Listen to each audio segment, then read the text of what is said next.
I never imagined that at 44, I'd be having sex with a girl 20 years younger than me. And I certainly didn't expect it to be out of revenge. But that's the thing about life. Just when you think you've seen it all, it throws you a curveball. A vicious, gut-wrenching curveball. But before I get ahead of myself, let me start from the beginning. Let me introduce myself. My name's Sam. Middle-aged, average guy, nothing too special to write about, at least not until all this went down. I've been married to Melissa for 16 years. We met in our late 20s back when I was more optimistic and had fewer grays. She was the type of woman who could light up a room, make anyone feel important, and frankly, I liked that. Made me feel like the luckiest guy in the world. Our marriage? Well, it was what it was. Not perfect, but then again, what marriage is. We had our ups and downs, but I never thought it was anything we couldn't handle. We weren't the couple who fawned over each other all the time, and sure, we had our share of fights, but we'd always find our way back. Or so I thought. Now, I know I was just another naive husband thinking everything would be fine as long as we pushed through. And then there's Jason, my so-called best friend. We've known each other for nearly 20 years, ever since we worked together back in the day. The guy's been through hell. Lost his wife in a car accident about 10 years ago. Left him with his daughter, Emma, who was just 10 at the time. I remember how broken he was. That first year, he was barely functioning. Melissa and I were there for him every step of the way, especially Melissa. She really took on a motherly role with Emma, almost like she was trying to fill the void left behind by Jason's wife. Emma was always over at our house. She practically grew up there. She called me Uncle Sam, and over time, she got comfortable enough to confide in me things she wouldn't tell her dad. You know how it is. Teenagers don't always feel comfortable sharing everything with their parents. I thought of her like a little sister, and she probably saw me as more of an older brother than anything else. She'd come to me with her teenage drama, boys' school, all that stuff. Jason appreciated it. At least I thought he did. We lived close by, so they'd often drop by unannounced, just like family. It was normal. Hell, Jason was practically a fixture in our home. But what I never realized was that this familiarity would turn into something way darker. One day, it all came crashing down. I wasn't supposed to be home that day. I'd been at work grinding through the usual when this sharp stomach pain hit me out of nowhere. My boss, a decent guy, told me to take the rest of the day off and head home. So I did, thinking I'd crawl into bed and sleep it off. Except I never made it to my bed, because when I pulled into my driveway, Jason's car was parked there. Again, not weird. He'd often leave it there when he'd drop by, grab a drink, or talk shop with me. But something felt off. Call it intuition, call it paranoia, but something was gnawing at me. The front door was locked. Now, that wasn't like Melissa. We lived in a quiet neighborhood where no one locked doors during the day, especially if we had guests over. But there it was, locked. So I pulled out my keys, walked in, and everything was silent. Too silent. And then I heard it, faint at first, but unmistakable. The sounds of moaning, gasps, and muffled words. My heart stopped. My brain couldn't process it. No, no, no. This isn't happening. But I didn't think. I just acted. My legs carried me upstairs, moving faster than my brain could catch up. I walked down that hallway, and every step felt like I was stepping into a nightmare I couldn't wake up from. I didn't go up there unarmed either. Grabbing the bat from the closet on the way up, I knew someone was about to pay for this. When I reached the bedroom door, I stood there for what felt like an eternity, and then I pushed it open. I wasn't ready for what I saw. There she was, my wife of 16 years, straddling my best friend. They froze. They saw me standing there, bat in hand, and the color drained from their faces. Melissa's mouth hung open, but no words came out. Jason scrambled off the bed like a scared rat. I didn't say a word. I just walked up to him and swung the bat to the floor, hard enough to crack the wood. He flinched, but I wasn't aiming for him. Not yet. I didn't need to say anything. The betrayal was plastered across both of their faces. Melissa, ever the manipulator, finally found her voice. Sam, wait. Don't Don't do anything stupid, please. Let's talk. Talk. Talk. After this, I dropped the bat on the floor and punched Jason square in the face. Then again, and again. The third punch split his lip, blood dribbling down his chin. Melissa screamed, trying to pull me off him, but I was too far gone to care. What the fuck, man? Jason finally spat out, eyes wide in panic. Sam, it's not what it looks like. How long? I growled, my voice shaking. How long has this been going on? Neither of them could answer me. Pathetic. I didn't wait for their excuses. I left. I grabbed the bat, walked out the front door, and smashed the windshield of Jason's car, dented the hood, and broke the side mirrors. The whole time I just kept thinking, how the hell did it come to this? I got in my own car and drove. I didn't know where I was going at first, but then it hit me. I needed a drink. No, I needed to get fucking hammered. So I drove to the bar. The one place where everything always made sense, where the world didn't feel so twisted. I walked into the bar, still gripping the bat in my hand, like it was my last line of defense against the chaos my life had turned into. The regulars were there, nursing their drinks, lost in their own problems. I didn't say a word as I sat down at the counter, but I could feel the weight of their eyes on me. It wasn't every day you saw a guy like me show up at noon, especially looking the way I did, like I'd just come back from war. Whiskey, I muttered, not even glancing up at the bartender. I didn't need to. He already knew. Gary was his name. Good guy. Seen a lot of shit over the years. He'd been working at that bar for as long as I could remember, always there with a wisecrack or a shoulder to lean on, depending on what you needed. He didn't ask questions. Just poured the whiskey and set the glass in front of me. I downed it in one gulp, the burn barely registering as it hit my throat. By the time I ordered my third glass, Gary leaned in a little closer, raising an eyebrow. Everything all right, Sam? Not like you to show up here before the sun's down. His voice had that steady calm, like he'd heard 1,000 sob stories before. But there was a hint of concern in there, too. Nobody had ever seen me like this. Not in all the years I'd been coming here. I laughed. A short, bitter laugh that sounded more like a bark. You ever walking on your wife fucking your best friend? Gary's eyes widened slightly, but he didn't look surprised.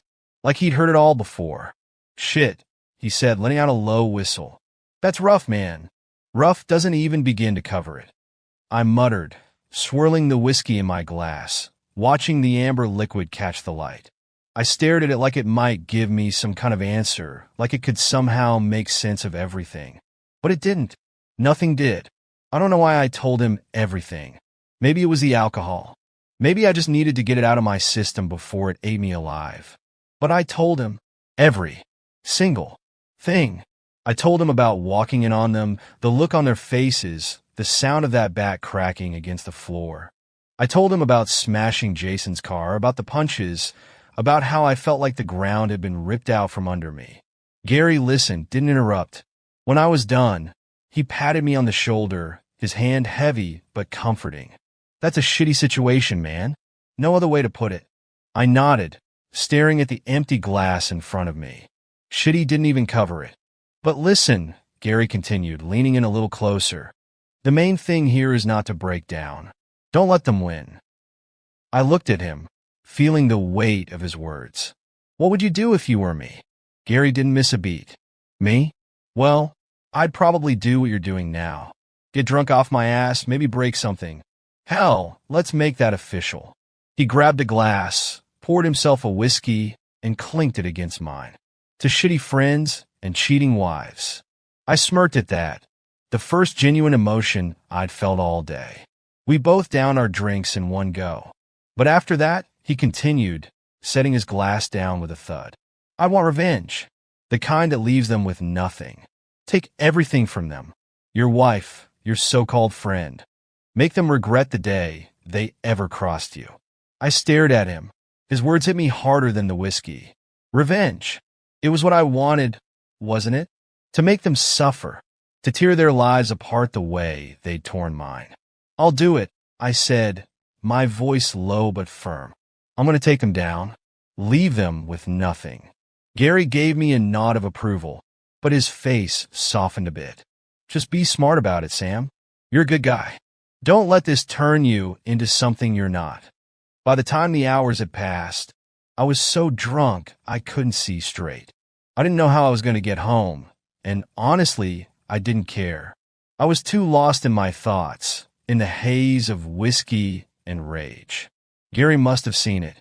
Before I could even think about stumbling out to my car, he slid his hand across the counter and snatched my keys. You're not driving anywhere, Sam. Pick these up when you're sober. I opened my mouth to argue, but the truth was, I was in no condition to fight. So I just nodded and slumped back onto the stool. Taxi's on the way, Gary said, already on the phone.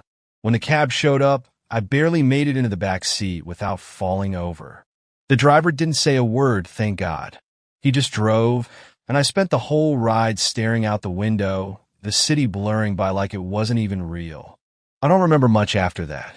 Just stumbling through the front door of my house, the place where it all started. It felt so empty, like a hollow shell of the life I used to have. I collapsed onto the couch, still fully dressed, and passed out. The next morning, I woke up with the worst hangover of my life. My head felt like it had been run over by a truck. My mouth was dry as hell, and every muscle in my body ached. But the worst part wasn't the physical pain. By the time I crawled off the couch that afternoon, my head was still pounding from the hangover.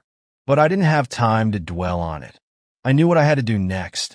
The divorce wasn't just going to happen by itself. I needed to start taking action. I grabbed my phone and called the first divorce lawyer I could think of. A guy named Rick I'd met a few years back at a work event. We talked here and there, and I knew he handled ugly situations like mine. Rick, it's Sam. I need to talk about a divorce, I said flatly, not in the mood for small talk. Damn, Sam. I didn't expect this call from you, Rick said, his voice somewhere between surprised and sympathetic. All right, give me the rundown. I gave him the basics, Melissa, the infidelity, how long we'd been married. I didn't hold back on the details, not with Rick. He needed to know everything if I was going to make sure Melissa didn't walk away with a damn thing. When I hung up, I felt a little better. Just a little. That's when I saw it. Melissa's laptop sitting on the dining room table. Her work laptop. She had some big presentation the next day. She'd been talking about it for weeks.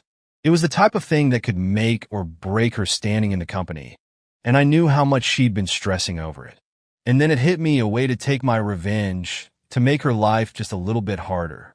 I sat down and opened the laptop, skimming through her files until I found the presentation. I wasn't some tech wizard, but I knew enough to make a few changes that would screw things up for her. I scrolled through the slides, trying to figure out where to strike. And then I had the idea. Melissa's meeting was with some executives from a Korean company. I did a quick Google search, found some offensive stuff that could rub them the wrong way. Subtle, but enough to cause awkwardness. I placed it smack in the middle of the presentation, hidden just enough that it wouldn't be caught until it was too late. I also threw in a few indecent images, strategically placing them toward the center of the slides. Not right at the start where she'd catch it during a quick skim, but far enough in that she'd be caught off guard in the middle of her big moment. I wasn't going to ruin just her marriage.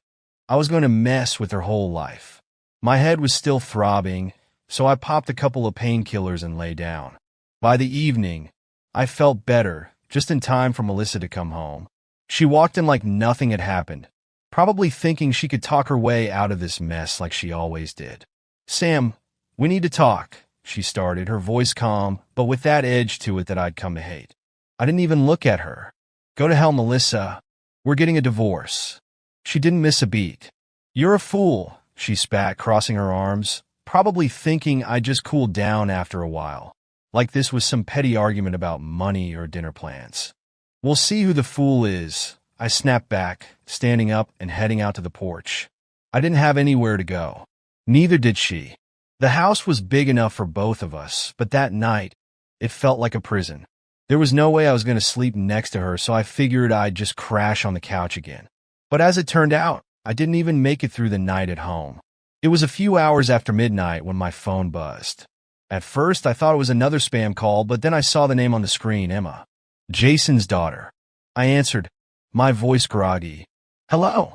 At first, I couldn't make out what she was saying. Her words were slurred, jumbled. But after a minute, it became clear. She was drunk. Very drunk. She'd been at some party and couldn't get home. So she called me, of all people, to pick her up. She didn't want her dad to know, and I guess I was the only one she thought she could trust. So I got dressed, grabbed my keys, and headed out. When I arrived at the address she'd given me, Emma was leaning against a wall, barely able to stand. The smell of alcohol hit me from a mile away as she stumbled toward the car. I opened the door for her, and she practically fell into the passenger seat. "What the hell, Emma?" I said, more out of concern than anger. "This isn't like you." She waved me off, her head lolling against the seat. My boyfriend. He cheated on me," she mumbled, almost crying but still with that strange smile on her face. Drunk, emotional, and confused. It was a mess. I couldn't help but feel a pang of sympathy. I knew exactly what that felt like. "You're not the only one who's been betrayed," I said, keeping my eyes on the road. She turned toward me, her drunken curiosity piqued. "Who else?" I sighed and told her, in short, about what had happened with Melissa and Jason. I didn't go into the ugly details, but it was enough for her to get the picture. "Oh, Uncle Sam," she whispered, leaning closer, her hand landing on my leg.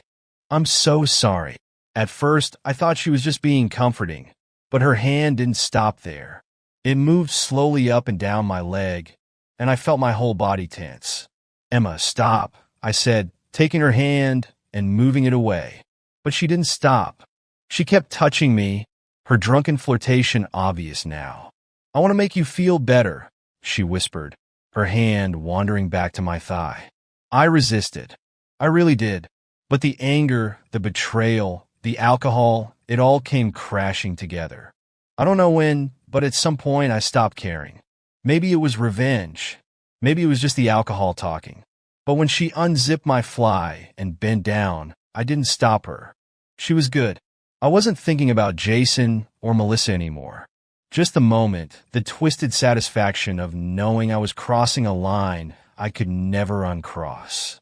When she was done, she leaned back and smiled, her lipstick smeared, her makeup a mess. "There's a hotel nearby," she said, her voice low and suggestive. "You don't want to go home, and neither do I." I didn't argue. We went to the hotel and spent the rest of the night in bed, doing things I never thought I'd be capable of with Emma. I was 44, but that night, age didn't seem to matter. Somehow, I kept up. In the morning, she woke me up, grinning. "Let's take a picture," she said, grabbing my phone since hers was dead. I don't know why, but I let her. She posed with her makeup smeared across her face, and I snapped the picture, her lipstick still on my skin. Afterward, we fell back into bed, and by morning, when the hangover hit again, reality came crashing back down. I felt off, like I'd crossed a point of no return. I didn't regret it, but I knew things were only going to get messier from here. When we stepped out of the hotel into the sharp morning light, it felt surreal. The kind of morning where everything should feel normal, but the weight of what had just happened hung in the air like a storm cloud. Emma was the first to break the silence, lighting a cigarette and blowing out a long stream of smoke. Not a care in the world. "You know," she said casually, like she was talking about the weather, "you could show that picture to my dad." I stopped mid-step, staring at her. "What?" She took another drag, looking at me sideways with a grin that didn't match the seriousness of what she was saying. "I mean it. You could show him that picture of me. I don't give a fuck anymore." I shook my head, trying to understand what the hell she was getting at. "Why the hell would you want me to do that?" Emma shrugged, still grinning like this was some kind of game. "I've been wanting to get away from him for years. He won't let me go. Every time I even mention moving out or living my own life, he hits me with the whole, 'you won't survive without me' bullshit. I'm sick of it, Sam. Maybe if he sees the picture, he'll finally get it. Maybe he'll let me live my life." I just stared at her, the gravity of her words sinking in. This wasn't some spoiled, rebellious thing. This was years of being under Jason's thumb, feeling trapped, suffocated by her own father. And she was willing to use me, use what we'd done, to blow her life apart if it meant she could finally escape. I'm not going to do that, I said, but the truth was, the thought had already crossed my mind. It was just one more way to stick it to Jason, one more way to tear everything apart. Suit yourself, she said, flicking the cigarette but into the gutter. She didn't seem to care either way, like the consequences didn't even matter anymore. But if you change your mind, you know where to find me. I dropped her off at her house, and we didn't say much more. The whole drive back, her words echoed in my head. I couldn't stop thinking about the photo. The image of her makeup smeared across her face, her lipstick still staining my skin. It was like a ticking time bomb, waiting to blow everything apart. And part of me wanted that explosion. I wanted to burn every bridge, leave nothing but ashes in my wake. When I got home, I felt the tension in the air before I even walked in. Melissa's laptop was still sitting on the dining room table, a silent reminder of the revenge I'd set in motion. She had no idea what she was walking into that day. The presentation she'd been obsessing over for weeks, the one that could make or break her career. And now, I'd turned it into a disaster waiting to unfold. I didn't have to wait long. Melissa came home just before dinner, slamming the door so hard it rattled the pictures on the walls. She didn't even look at me. Her face was twisted in pure, unfiltered rage, and before I could say anything, she hurled the laptop across the room. It hit the wall with a crack, the screen shattering into pieces as it crashed to the floor. "You fucking idiot," she screamed, her voice hoarse with anger. "You did this, didn't you?" I didn't move from my spot on the couch, just stared at her with a calmness that I didn't really feel. "Maybe." She stormed across the room, her face red, eyes wild. "You sabotaged my presentation, you asshole. Do you have any idea what you've done?" I didn't even flinch. "Yeah, I know exactly what I've done." Her hands were shaking, and for a second, I thought she might actually hit me. "They fired me, Sam. I got fired in front of everyone. Do you have any idea what that means? No company is going to touch me now. I'm finished." I raised an eyebrow. "Good." Her scream was a mix of rage and desperation, and she grabbed the back of a chair, throwing it to the side. "You ruined me. You've ruined everything. And for what? To get back at me? Well, fuck you, Sam, because guess what? I've been fucking Jason for years. We didn't even wait after his wife's funeral. You were too stupid to see it." That hit me like a punch to the gut. I had expected betrayal. But the timeline? The fact that they started right after his wife's funeral? It felt like a whole new level of cruelty. My stomach twisted, ball rising in my throat. How the hell had I been so blind, so stupid for so long? They had been screwing each other while I was grieving with him, supporting him through his loss, and all the while they were betraying me behind my back. I stood up, fists clenched at my sides.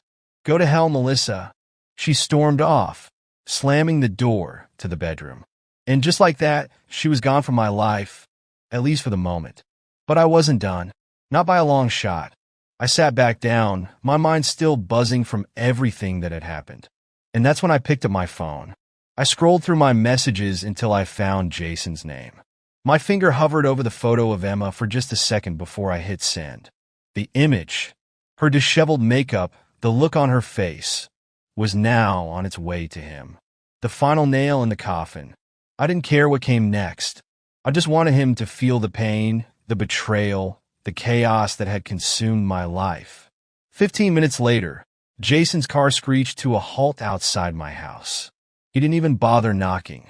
The door flew open, and he stormed in like a man possessed, his face twisted with anger, his fists clenched at his sides. "What the fuck is this, Sam?" he yelled, holding up his phone, the image of his daughter staring back at me. I didn't even stand up. "What the fuck do you think it is?" And that's when he lunged. His fist connected with my jaw, and I staggered back, but I swung right back at him. We crashed into the coffee table, shoving each other, punching, grabbing anything we could to do damage. It wasn't like in the movies. This was raw, primal. Two men, broken by betrayal, trying to hurt each other in the only way we knew how. At some point, We ended up on the floor, exhausted, bloodied, and bruised. We lay there, panting, staring up at the ceiling like two battered dogs who just fought to a stalemate. Neither of us said a word.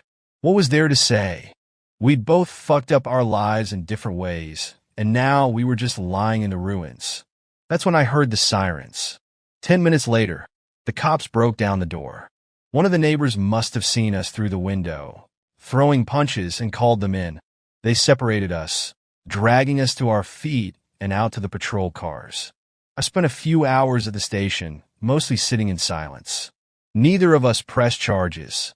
We were too tired, too worn out to keep fighting. Eventually, they let us go with nothing more than a warning. When I got home that night, something strange settled over me. For the first time in a long time, I felt lighter. Not better, exactly, but there was something about finally letting go of all the pent-up anger and pain that had been eating me alive. I didn't care about Melissa, Jason, or Emma anymore. They could all go to hell for all I cared. In the end, maybe I was the one who burned everything down. But after everything that had happened, I was okay with that. Sometimes, the only way to survive is to burn everything and walk away from the ashes. Melissa and I broke up faster than I expected. After all the chaos, there wasn't much left to salvage. There was no point in dragging it out. No love, no trust, just a hollow feeling where our marriage used to be. It was like watching a building burn to the ground and realizing, halfway through the fire, that there wasn't anything worth saving. We signed the papers, divided the assets, and went our separate ways. A few months passed, and we sold the house. That place used to be everything. Our home, the space where we planned our future, argued over stupid things, and even had some good memories once upon a time. But after everything that had happened, it felt more like a tomb. The walls still echoed with the arguments, the betrayal, and that final, ugly collapse. I was relieved when it sold. It meant I could finally close that chapter and move on. We both moved to different places. I found a small apartment on the other side of town, nothing fancy, but it was mine. It felt like a fresh start, something I could control. I didn't care where Melissa went. As long as it was far away, that was enough for me. I knew there was no chance of running into her at the grocery store or at any of the places we used to frequent. We both needed distance, and now we had it. Emma, though she surprised me, after we both went our separate ways, she really took charge of her life. She moved out of her dad's house, found a good job in another city, and started building her own life. I was proud of her in a strange way. We still talk sometimes, just casual conversations, nothing heavy. She checks in on me every once in a while, and I do the same. It's weird, though.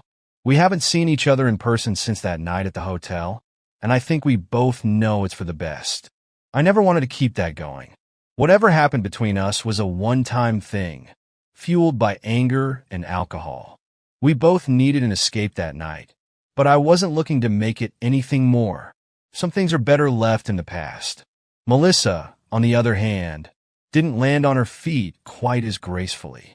The fallout from her botched presentation spread quickly. Word got around fast in her industry, and no one wanted to take a chance on her after that. Getting fired was one thing, but the rumors, the stories about what happened in that boardroom, it left her blacklisted. She tried finding work, but nothing stuck. I heard she bounced around a bit, but no company would touch her. No one wants to hire someone who humiliated themselves in front of a room full of executives. What really got to me was hearing about her and Jason. Yeah, after everything blew up, they tried to make it work. Maybe they thought that since they'd already destroyed their marriages, they had nothing left to lose. But the thing about a relationship built on lies is that it can't last. The spark they had while sneaking around behind my back burned out pretty quick when they had to face each other in the daylight. From what I heard, things went downhill fast. They both started drinking a lot. It became a nightly ritual, just the two of them in a toxic cycle of booze and bitterness. I guess they thought alcohol could help them forget, but it only made things worse. When you start drinking to drown out your problems, the only thing you end up drowning is yourself. It didn't take long for their relationship to implode. I heard from a mutual acquaintance that it all came to a head one night. They got into a nasty fight, worse than usual. Jason hit her, bad enough that she had to go to the hospital, and he ended up in jail. I don't know if she pressed charges, but he did time for it.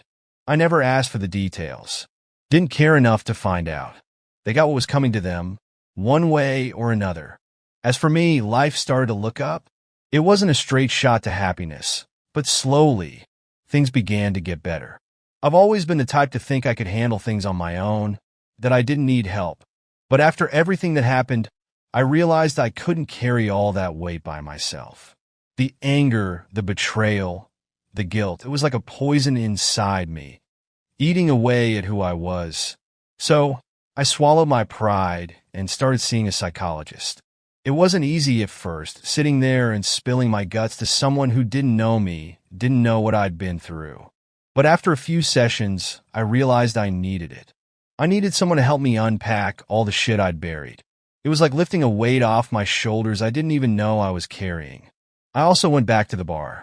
Gary, the bartender, had been there for me from the beginning, even if he didn't know the full story.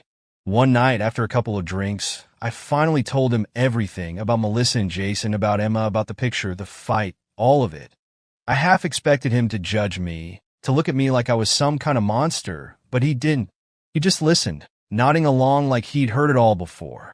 When I got to the part about sending Jason that picture of his daughter, Gary let out a low whistle and shook his head. "Man," he said, pouring us both a shot of whiskey, "that's one hell of a story." We clinked glasses and drank, and after that, we laughed about it. Not because it was funny. None of it really was, but because sometimes that's all you can do. You laugh because if you don't, the weight of it all will crush you. Looking back on everything, I've wondered more than once if I did the right thing. Was all the revenge worth it? Did it fix anything? No, probably not. But at the same time, it gave me closure in a way I wasn't sure I'd ever find.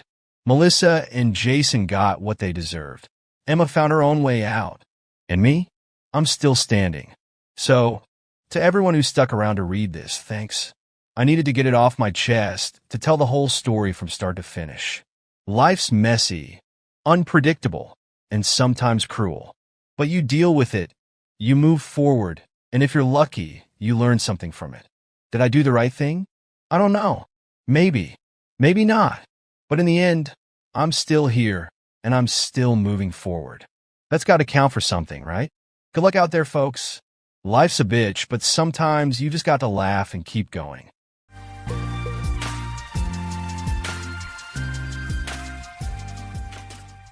My lover got out of bed and went to his adjoining hotel room to get ready for the day. We always booked 2 adjoining rooms with a connecting door to avoid suspicion. It wouldn't be good if our affair was discovered. I was Dan's executive assistant, and we had worked together for over 2 years, being lovers for most of that time. Due to my role, we often traveled together across the country for meetings and conferences, giving us plenty of time together without raising eyebrows.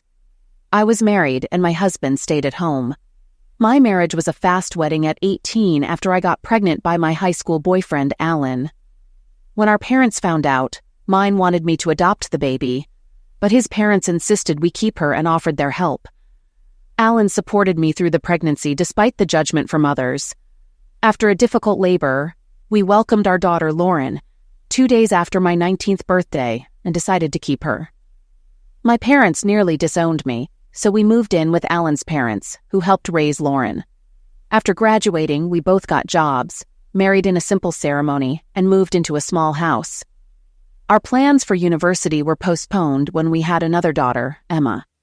Over the next decade, with hard work and support, we both earned university degrees while working part-time and raising our daughters. Alan was very close to the girls, but my relationship with them was strained. We often fought, and I sometimes resented them, blaming them for the life I had to give up. After graduation, I became the executive assistant to Dan Johnson, the business development manager for a medical device company. I was 32, and he was 41. We quickly became a strong professional team, and I loved my job. Sales were increasing, management was happy, and I got a raise. My job involved a lot of travel, often with Dan, which was exciting. We visited new places, met clients, negotiated deals, and interacted with executives. Though I was away from home 3 weeks out of 4, the experience was fantastic. Dan and I spent a lot of time together and became close despite our age difference. He was married with 3 young children. To prevent Alan from worrying about my travels, I lied that I mostly traveled alone or with another woman and downplayed my relationship with Dan. In truth, I was fascinated and attracted to Dan. We often found cozy restaurants for dinner, wine, and long conversations. About 6 months in, after landing a big sales order, we celebrated with a special dinner and champagne. That night, Dan confessed his love for me. My heart raced, and after a moment of hesitation, I followed him to his room. We spent the night together. The next morning, I felt guilty but justified it as an experience I deserved since I hadn't had the chance to explore relationships when I was younger. I also realized I had forgotten Emma's 11th birthday the night before. Despite the guilt, I acknowledged my involvement as Dan smiled and squeezed my hand on the plane home. When I got home, the guilt hit me again. Alan was happy to see me after a week away, but I avoided his hugs and kisses. That night, I declined his advances, claiming I was tired, though I was also sore from being with Dan. It was the first time I had ever turned Alan down. Our affair, which began 18 months ago, continued nonstop. Over time, I got over the guilt and hid my secret from Alan, emotionally disconnecting from him and our girls.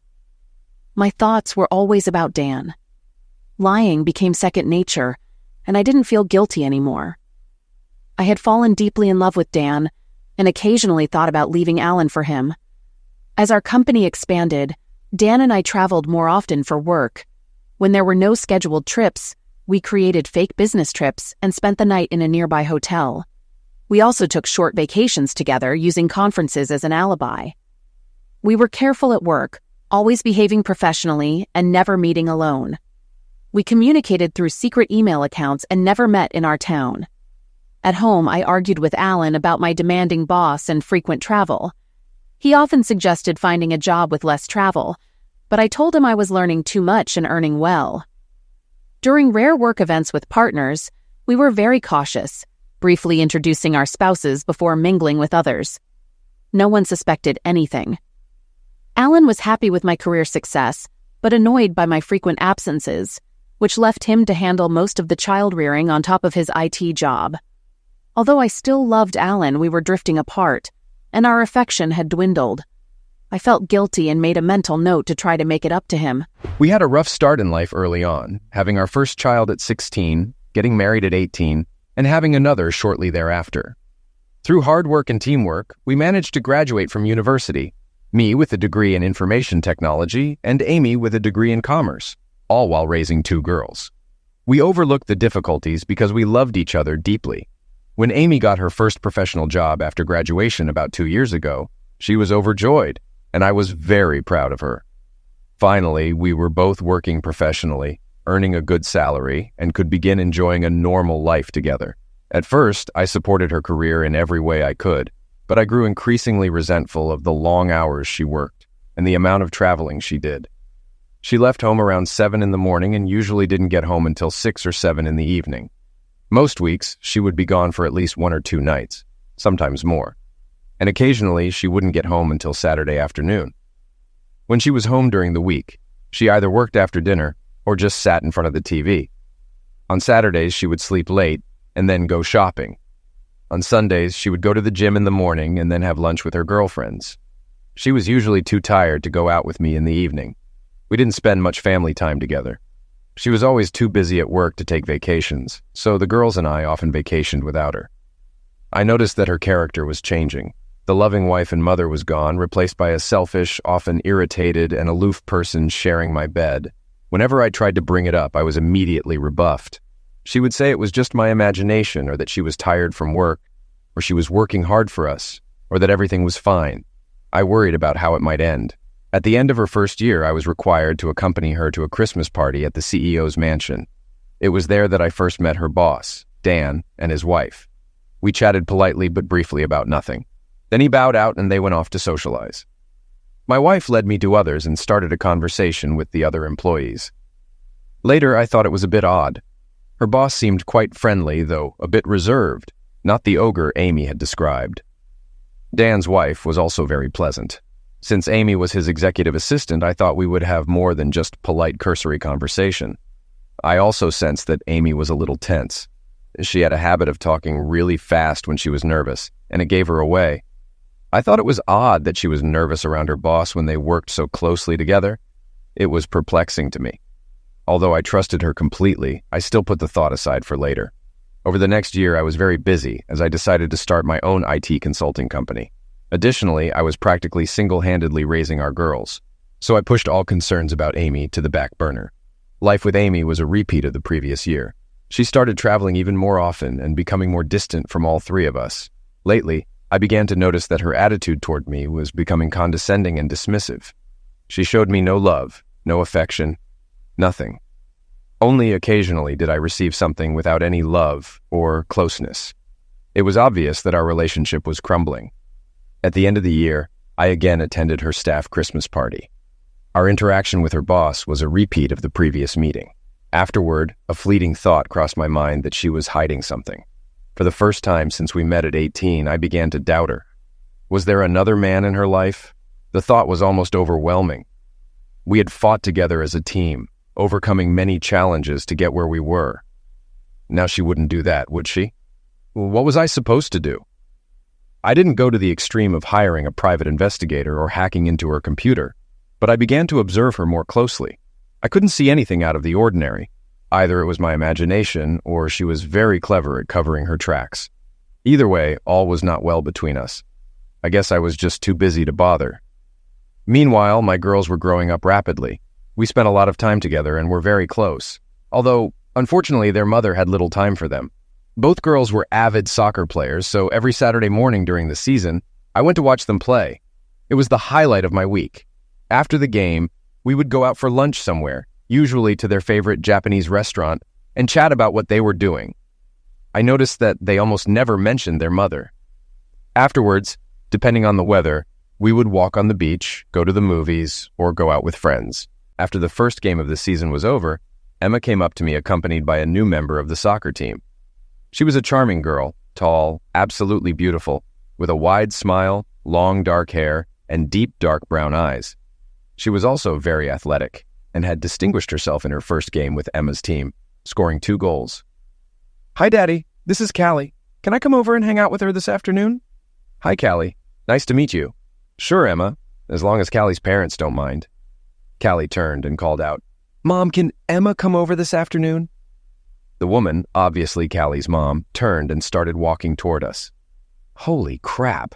She was the adult version of her daughter and absolutely stunningly beautiful. She introduced herself as Sophie and readily agreed to have Emma come to her house in the afternoon. We chatted for a while, but I'm still not sure exactly what I said. I know I babbled incoherently.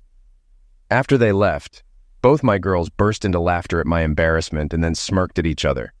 In the evening, Emma mentioned that Sophie was very nice. Sophie had been a single mom since Callie's father died in a car accident about 3 years ago. Sophie single-handedly raised Callie and her younger brother Tom for 11 years. The fact that she was a single mom definitely caught my attention. The following Saturday, as Lauren and I were watching Emma play soccer, Sophie and her son joined us and asked if they could watch with us. I mentally prepared myself to meet her again and was determined not to look foolish. We chatted during the game. She had recently moved to town for a new job and didn't know many people yet. She was very happy that Callie had made a new friend in Emma and complimented me on my good manners. After the match, Emma asked if Callie could come to our house. "Sure, Emma, that would be great if that's okay with you, Sophie." "Sure. Why don't Callie come over now and have lunch with us?" "Do you like sushi?" "Yes, I love it." "Great, it's a deal. In fact, why don't all 3 of you have lunch with us?" I muttered. "Thank you so much for the invitation, Alan. But I'll be in the way of your family, so I won't be coming." I was feeling a little overwhelmed when Lauren spoke up. "No, please come, Sophie. It would be really nice to have you with us, and I'd get a woman to talk to for a change. You would be absolutely out of the way, please." She looked at me. "If you're sure I won't get in the way, Alan, that would be wonderful." I shook my head and mumbled something incoherent again as we turned to walk to our cars. Lauren turned to me with a smirk and winked. Lunch was a great success. We, meaning mostly the 4 girls, chatted for almost 2 hours. I think Tom was glad of the other man's company, and we talked a bit amongst ourselves about computers and soccer. At one point, I heard Sophie very casually ask my girls if their mom ever came to watch their soccer games. Lauren's answer surprised me.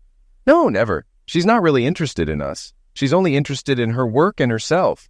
Daddy is our mom, too. He's the only one who cares about us. Sophie cast an inquisitive glance at me. During the rest of the soccer season, we got into the habit of having lunch together after every game. Emma and Callie became close friends and alternated between our houses after the game and sometimes after school. Sometimes Tom would come over with his sister too, but more often than not, he wanted to spend time with me. We often fiddled with computers, kicked a ball around, or rode bikes. I also noticed that Lauren often stopped by Sophie's house, and the two of them would sometimes go shopping and then stop for coffee and a chat. I noticed that my girls never mentioned Sophie to their mother, and neither did I. Sophie and I were becoming firm friends too. Since I was pretty much a single parent like her, it was much easier for us to help each other with parenting. After soccer season ended, we were increasingly alone with the kids on Saturdays when they went on their own field trips or to visit friends.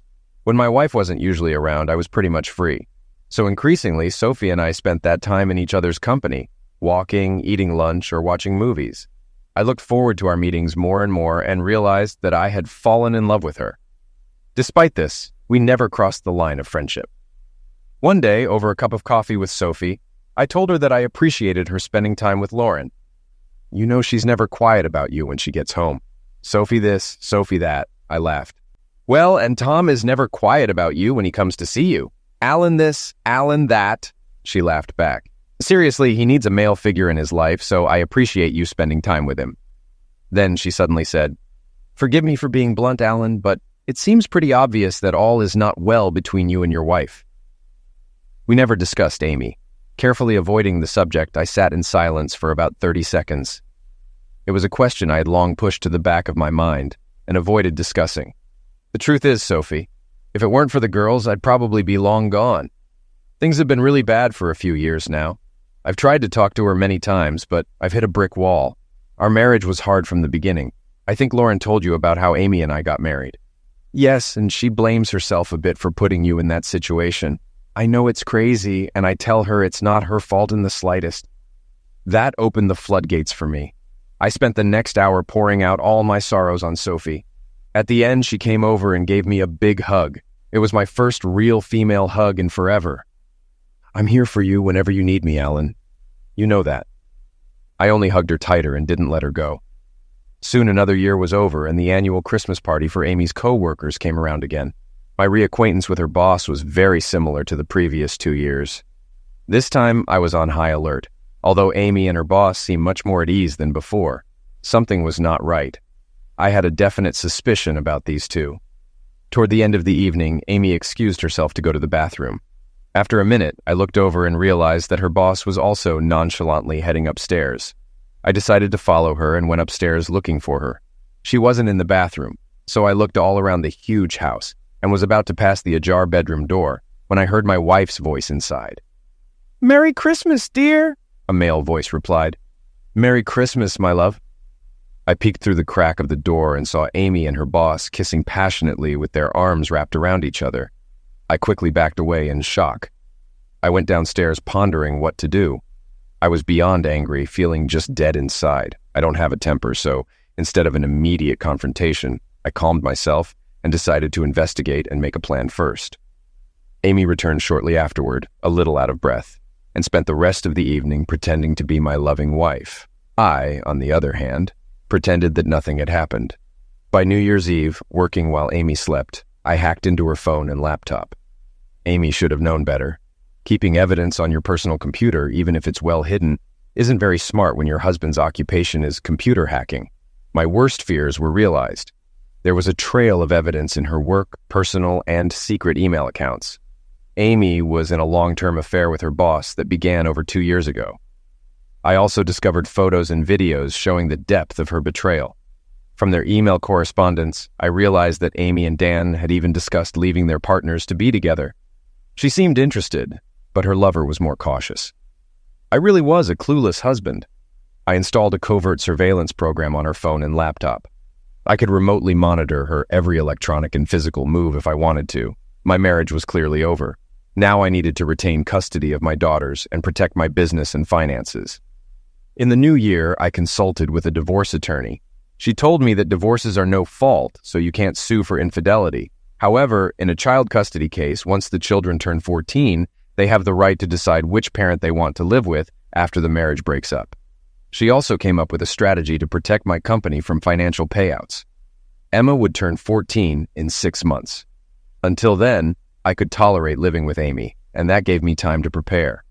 I had to keep everything a secret from Amy. I told Sophie what I had found out, and she cried. It was unexpected. I thought I should be the one most upset and in need of a hug. I held her for a while as she tearfully told me that her husband had been homicided while driving with his secretary. When she went through his belongings after his pass away, she discovered that they had been having an affair. This made his loss even more difficult. When she recovered, we talked more, and I told her about my plans to leave Amy. She grinned and encouraged me to put my plans into action.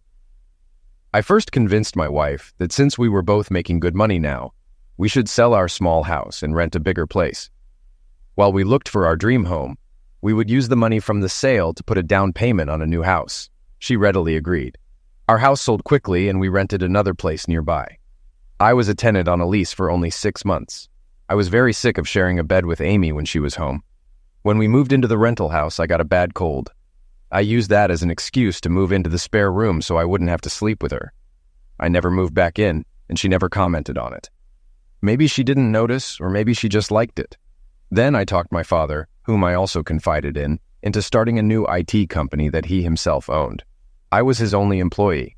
I then closed my own company and started running my business through his company.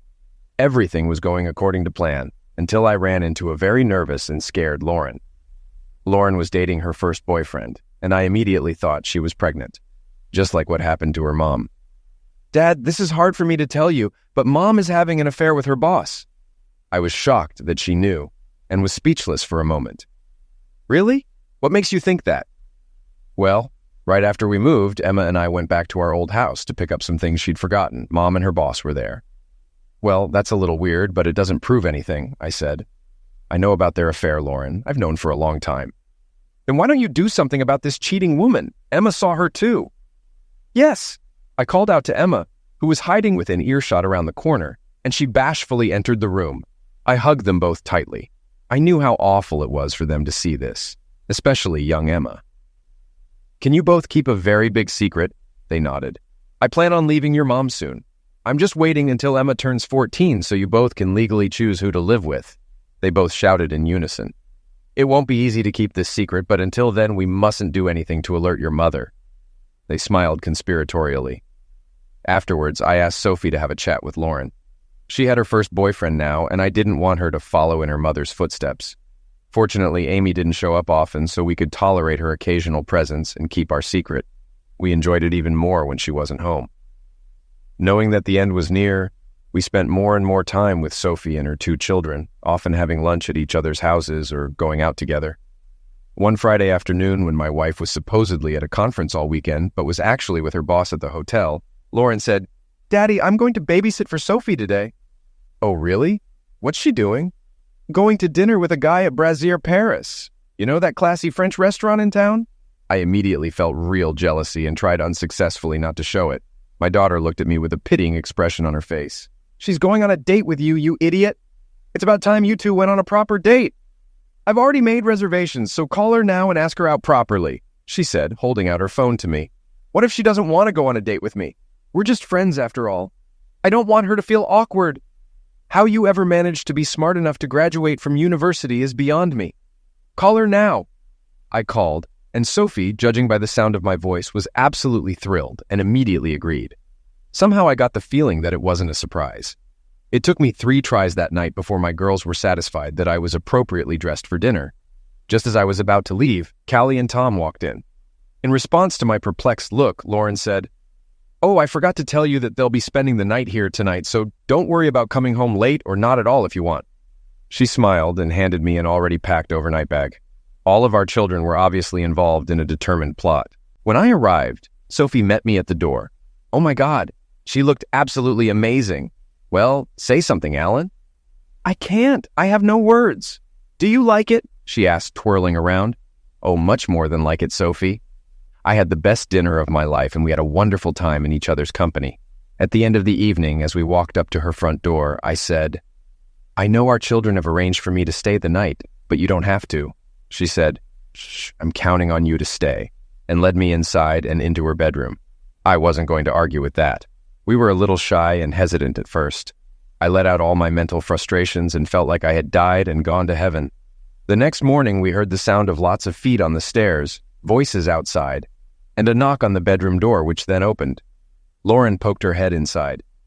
"Good morning, you two. It's almost 10 and we got tired of waiting, so we came in. Breakfast will be ready downstairs in 20 minutes. Oh, and I'd ask if you had a good evening, but judging by the look on your face, there's no need." She grinned. Laughter was heard outside the door and they all departed. How did we manage to get such a wonderful group of children, Sophie? The breakfast they made was delicious, and it was wonderful to spend it as a family. Later at home, I tried to justify myself to my girls for what had happened between Sophie and me. After all, technically, I had been unfaithful to their mother. They both just rolled their eyes and laughed at my awkwardness. "Dad, it's about time you were happy again. You're not married to Mom anymore anyway. She left you a long time ago. So what are all you co-conspirators up to?" "Actually, we're all in agreement. Emma and I need a mother, and Callie and Tom need a father. You and Sophie are made for each other, so everyone wins." "Even if I thought it was a good idea, Sophie might not—" "Papa, truth. Even you should be able to tell how she feels about you and what she wants." "Do I have any say in the matter?" "No, absolutely none, Daddy." From the looks on their faces, they were thoroughly amused by all of this. Now, I was truly at the mercy of my daughters. A few days later at dinner, when we were all gathered together, I announced that I intended to go house hunting the following weekend. Sophie asked what kind of house I was looking for. I wanted to be close to the beach, 2 stories with a large family room, a kid's escape room, a large backyard, and a pool. It should have at least 6 bedrooms in case my family ever grows, because you never know. Looking directly at her, I said, "I also want to make sure it will appeal to the woman I might fall head over heels in love with." Sophie stared back for a full minute, then walked over to where I was sitting and kissed me passionately in front of the children. When we took a breath, they watched us in silence and then exploded with joy, dancing around us. I took that as a yes. After weeks of searching, we found the perfect place. We decided to buy it jointly. She used her husband's life insurance money, and I used the proceeds from the sale of my house as collateral. Everything was ready for a showdown with Amy as Emma's 14th birthday, and thus D-Day approached. Amy announced that she was leaving for 7 days to attend a sales conference on the West Coast. I later checked her email and discovered that she was actually going on vacation with her boss to celebrate their 3rd wedding anniversary on the island of Bali in Indonesia. To avoid arousing suspicion at work, they independently told everyone that they were going on vacation with their families because they were working so hard that they were neglecting them. She would leave work a day earlier than her boss and fly to Bali alone. He would fly in a day later. She would come back to work a day earlier than her boss to make the script look believable. They were getting lazy. Their gimmicks weren't up to their usual standards, as the whole thing could easily unravel if someone checked. Amy flew off to her conference, and we immediately started packing and moving our things to our new home, where Sophie and the kids had moved a month earlier. The Balinese god of vengeance, if there is such a thing, was really smiling down on me. The same night Amy arrived, Agung volcano, an active volcano in Bali, began erupting in full force, spewing clouds of volcanic dust into the air. All air travel in and out of Bali was immediately suspended. Her lover stayed home, and Amy was stuck in Bali alone to celebrate their wedding anniversary. This is impossible to make up. I laughed so hard I almost peed my pants. The volcano continued to erupt and all flights were still canceled. Separating the lovers behind the scenes, I checked her emails and messages every day to amuse myself. The lovers were not happy, and Amy was very resentful of Dan, as if it was his fault. Every once in a while, Amy would call home and tell me how busy she was at a conference, and blah, blah, blah. Typically, I would ask her how things were going at the hotel and ask questions about the city she was supposedly in. When I later gained remote access to her laptop, it turned out that during the phone call, she had been frantically searching the internet for information to come up with plausible answers. Meanwhile, all 6 of us were settling into our new home. I had my attorney file a separation document with the family court. I also obtained temporary custody of my girls from the court after filing their signed statements that they wanted to live with me. As the day of Amy's return approached, all flights were canceled, and I wondered how Amy would handle the situation. She called me one evening and told me that she had made a lot of connections with potential big sales leads at the conference, and her boss had asked her to follow up with them right away before she returned home. I could tell she was very nervous. It's also a good thing she didn't call on the video link, or I wouldn't have been able to contain myself. I just assured Amy that we were fine, and I understood. Another week went by, and she was still stuck in Bali. I saw frantic emails and texts between the 2 lovers. Her boss informed everyone at work that she had to extend her vacation due to a family emergency. Her boss also called me and deeply apologized for causing Amy to be away from home for so long. But it was a big opportunity vital to the company, blah, blah, blah. I waited for his call and was ready to answer, like a dutiful husband to an important working wife. I assured him that I was fine and understood. I then innocently asked him where Amy was going. He began to quickly think of places. I read Amy his letter, letting her know where she needed to be. My strategy, of course, was to make her squirm and plant the seeds of doubt in her mind that she had been discovered. I kept assuring my wife when she called that I understood everything, but kept asking her about interesting places in the cities where she was staying. I knew she had researched everything beforehand, so I always asked her a few unexpected trick questions and enjoyed her attempts to give herself away. I was just playing dumb. During one call, I said, "Hey, Amy, did you read about those poor people who are stranded in Bali and can't get home because of the volcano?" There was a moment of silence. Then she replied, "Oh, yeah, but I didn't pay much attention to it on the news. One of my coworkers was stuck there for 2 weeks. Do you remember Paul Howard and his wife? We met them about 6 months ago." "Oh, yes. We're working on a project together, and he has to do his part of the work remotely via the internet from his hotel in Nusa Dua. At least the Grand Hyatt isn't a bad place to be stuck." Amy's squeak was heard on the line. Sure enough, it was the hotel she was staying at. Paul hadn't even been to Bali, but she didn't know that. Immediately after the call, she'd moved to a cheap hotel on the other side of the island. She must have prayed she could get away with it. Of course, my 5 girls and son thought the whole farce was hilarious. Yes, Sophie's children were mine now. Finally, after almost 3 weeks, the volcano stopped erupting and flights from Bali resumed. Amy called me to tell me that her work was over and she would be back on Friday afternoon. I was waiting for her at the airport at our rented and now vacant house. I'd planned this meeting very carefully. When she walked in, I was sitting at the kitchen table with 2 glasses and a bottle of wine.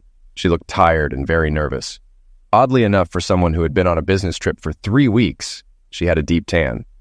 I didn't bother with the usual kiss on the cheek. "Wow, you got a great tan on your business trip. Did you even have time to do anything?" She babbled something, blushing. "Sit down and have a glass of wine with me." I poured wine into my glass and took a sip. "Alan, I'm tired. I just want to go upstairs, take a shower, and rest before dinner." "I'm sorry, but we have something to discuss and it can't wait. So please sit down. The girls are staying the night at a friend's house, so we won't be disturbed." The look on Amy's face expressed genuine fear. She thought her game was finally over and I was about to lower the boom, but she didn't know how to handle it. She reluctantly sat down and I poured her a glass. I'd rehearsed this speech many times and honed the apologetic face. "You know things haven't been smooth between us for a long time, Amy. Do you know why?" She looked startled and only mumbled a "no." "I'm sorry to have to tell you this, Amy, but I can't sugarcoat it. The truth is that I've met another woman. I love her, and I want to be with her. That's why I've decided to leave you to be with her." A sudden shock struck her, and the frightened expression on her face was replaced by wordless rage. I continued, still apologizing. "I didn't mean for this to happen. It's just that you were away so often and I got lonely." "How dare you do this to me, Alan? After all I've done for you? Who is she? I assume you're entertaining her, blah, blah, blah." I just sat there with a sorrowful face while she poured out her anger on me for about 5 minutes. "I can see that you're very angry, and that's understandable. It's pointless to continue the conversation now. I'll come back tomorrow around 4 o'clock in the afternoon to talk some more. We have a lot to discuss." I left her tirade and walked back to my new home. A string of angry text messages and voicemails followed me, but I didn't bother to respond. Back home, everyone was wondering how it went. My response, even better than expected. For dinner, we had pizza and watched a movie together. The girls turned off their phones to avoid communicating with their mother, even though I made it clear to them that they could not cut off contact with her. Why didn't I attack her for her cheating? Because it would have hurt her so much more that way. That night, Sophie and I made tender love, and all my anxiety and tension just melted away. Amy who? The next afternoon, I showed up at my old place armed with a folder of papers. I was greeted by a still very annoyed Amy along with her best friend, Claire, a lawyer I had never liked. I saw old emails where Claire had encouraged Amy to continue the affair. In the early days, when Amy was feeling guilty and thinking about breaking up, I sat down at the table facing both of them. Claire appeared to be the spokesperson, and offense was the best form of defense. She proceeded to tell me at length what a prick I was and what a wonderful wife and mother Amy was, how I had taken advantage of her while she was away and worked so hard for the family, how I should beg her to come back. If I didn't, she would clean me out in the divorce, take the girls, and I would never see them again. What hypocrites! After last night, they apparently decided that if I knew about her affair with her boss, I would have brought it up. I kept a sad, apologetic, and questioning look on my face. Amy, I realize how much this hurts you, but I guess I'm a little surprised that you're so angry. For quite some time, I haven't felt like you really loved me. You've been physically and emotionally absent from our marriage for the last 3 years. That's utter nonsense, Alan. Of course I've been around. I know I work hard, which often distracts me from my work, but I did it for us. So tell me, Amy, when was the last time we made love? Amy remained silent. I can tell you it was 3 years ago. Yes, we have physical engaging very rarely, but I was talking about making love. I can tell you the exact date of the last time. Remember 3 years ago? You were away on a business trip and forgot to call Emma on her 11th birthday. She tried to call you several times throughout the evening but never got through. She was so upset. I remember it well because Emma's birthday was 2 weeks ago when you were on a business trip and you forgot to call her again. So I thought it was a bad anniversary for us. She threw me a guilty look. Ever since you came home from that trip 3 years ago, somehow our relationship has never been the same. I realized from the look on their faces that I had hit the mark. They looked very uncomfortable and squinted at each other. After all, Amy, we've been sleeping in separate bedrooms for about 6 months now. It doesn't seem to bother you. I can't remember the last time we went out together or went on vacation. It feels like you spend your vacations at work. They both shuddered. When you're home, you're not here with me and your girls. I smiled inwardly as I watched them squirm in their seats. Anyway, Amy, I'm sorry, but I'm going to move on with my life, and I hope for the girls' sake we can make our separation as easy as possible. Reconciliation is really impossible. Who is she? Do I know her? You've met her daughter, Callie, Emma's best friend, a few times. Her mom, Sophie, and I met at Saturday soccer last year and became friends. I think our friendship grew until we realized we were in love with each other. We had an affair and recently decided to move in together. Before they could say anything else, I placed a large index folder on the table. I've gathered some documents and information for you. Tab A is the separation agreement I filed with the court 2 weeks ago. Tab B is the divorce petition you need to sign. The sooner you sign, the sooner we can move forward. Tab C is the proposed financial settlement. Tab D is the new lease on this house. The lease expires in 3 weeks, so you will have to renew it in your name if you want to stay. Tab E contains all the utility contracts. I gave notice to terminate the agreements in 3 weeks. If you want to stay, you will have to renew them in your name. Tab F has the bank statements. I have withdrawn 60% of the funds from our joint accounts. The credit cards in your name now belong to you. Finally, Tab G is a temporary court order for custody and child support. The girls have decided to move in with me, so custody will be handled by me. Child support will be paid directly from your paycheck at work. Access to visitation has been left open so we can work this out as we see fit. They were stunned that I was so well prepared. Claire began, "You creep. You've been planning this for ages. You're not going to get away with this. We're going to take your IT company, your girls, and your money." Well, yeah, I've been planning this since Christmas. I had an epiphany at your staff Christmas party, Amy. I realized it was over between us, and it was time to act. I watched Amy frantically trying to remember what had happened there. "So selling the house to buy another was a sham," Claire said. I only smiled. As for screwing me, Claire, I don't have a company to take over. I closed it down a few months ago. I work for someone else now. I bought a new house for Sophie to live in after I filed for legal separation, so it's not an asset to our marriage. Since I have legal custody of the girls, I can use 60% of the money from the sale of the house to buy a new home. So, I'm not sure what you can really do, Claire. By the way, if you research state laws, you'll find that once the children turn 14, they can choose who they want to live with. They chose me. You really are nothing, Alan. I bet you poisoned the girls' minds against Amy. I wouldn't do that. I'm not such a scoundrel anyway. Even if I thought I should poison them, it wouldn't have been necessary. Amy did it herself, having neglected them for the last 3 years. You have a lot of work to do with them, Amy, to get them back. It's important for their well-being that they have a good relationship with their mother. She hasn't neglected them. She's a good mother. It's not what they think, Claire. She's been virtually absent from their lives for years. Amy, ask yourself, who feeds them? Who takes them to sports? Who makes their school lunches? Who helps them with their homework? Who buys them clothes? Who always remembers their birthdays and buys them presents? Who goes to the movies with them?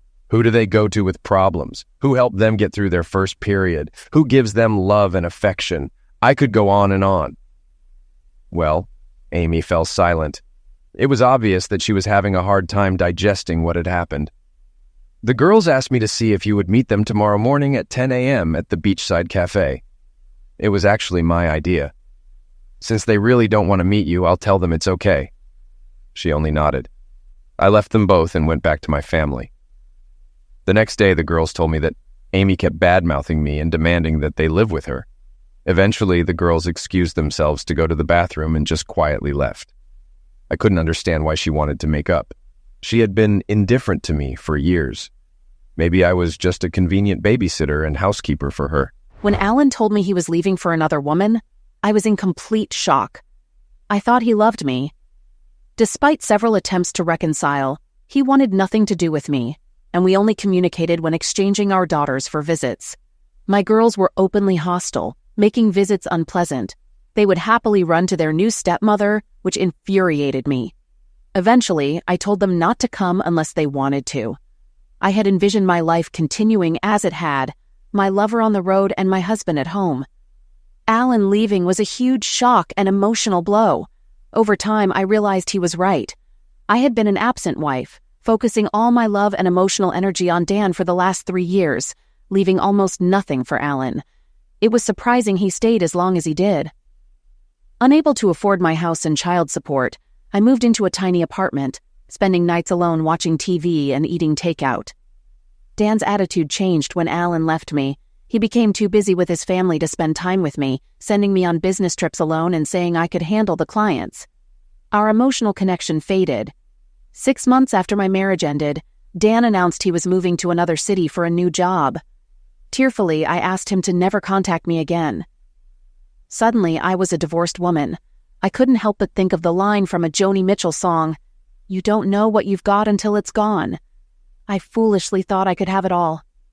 Alan was now with a beautiful woman who was impossible to hate, and he was glowing with happiness, just like he was when we were young parents. My girls were much happier too, treating Sophie as their mother and seeing me as an annoying relic of their past. It was very painful. I hit rock bottom when I complained to my girls about my situation, and Lauren looked at me coldly. "So, did you leave your father after all?" I know I wasn't the perfect wife and was neglectful, but he left me for another woman. "Mom, he left you because you had an affair with your boss for 3 years. The look on my face said it all. I was so ashamed. Alan had known all along but hadn't said anything. My life was a mess. I had lost a good husband and my daughters. True to his word, Alan advised our girls to keep in touch with me. Gradually, they began visiting willingly and sometimes stayed overnight. One evening, as I drove the girls to their new home, I asked Alan for a chat. We got out of the car and I faced him. "Lauren told me you know about Dan and me. I'm really sorry, Alan. You were a good husband and you didn't deserve this. I was selfish and got what I deserved." He nodded. "Why didn't you tell me you knew, Alan? Maybe you could have stopped me in time." By the time I found out, it was too late. When did you find out? I caught you with your boss at the office Christmas party last year. After that, I did some digging and found out everything. I have to admit it amused me when you were stuck in Bali alone. Oh God, I feel miserable. Why didn't you confront me? I was angry and wanted you to feel my resentment. I found out you're not the first secretary your boss has slept with. He has a history of using and dumping women.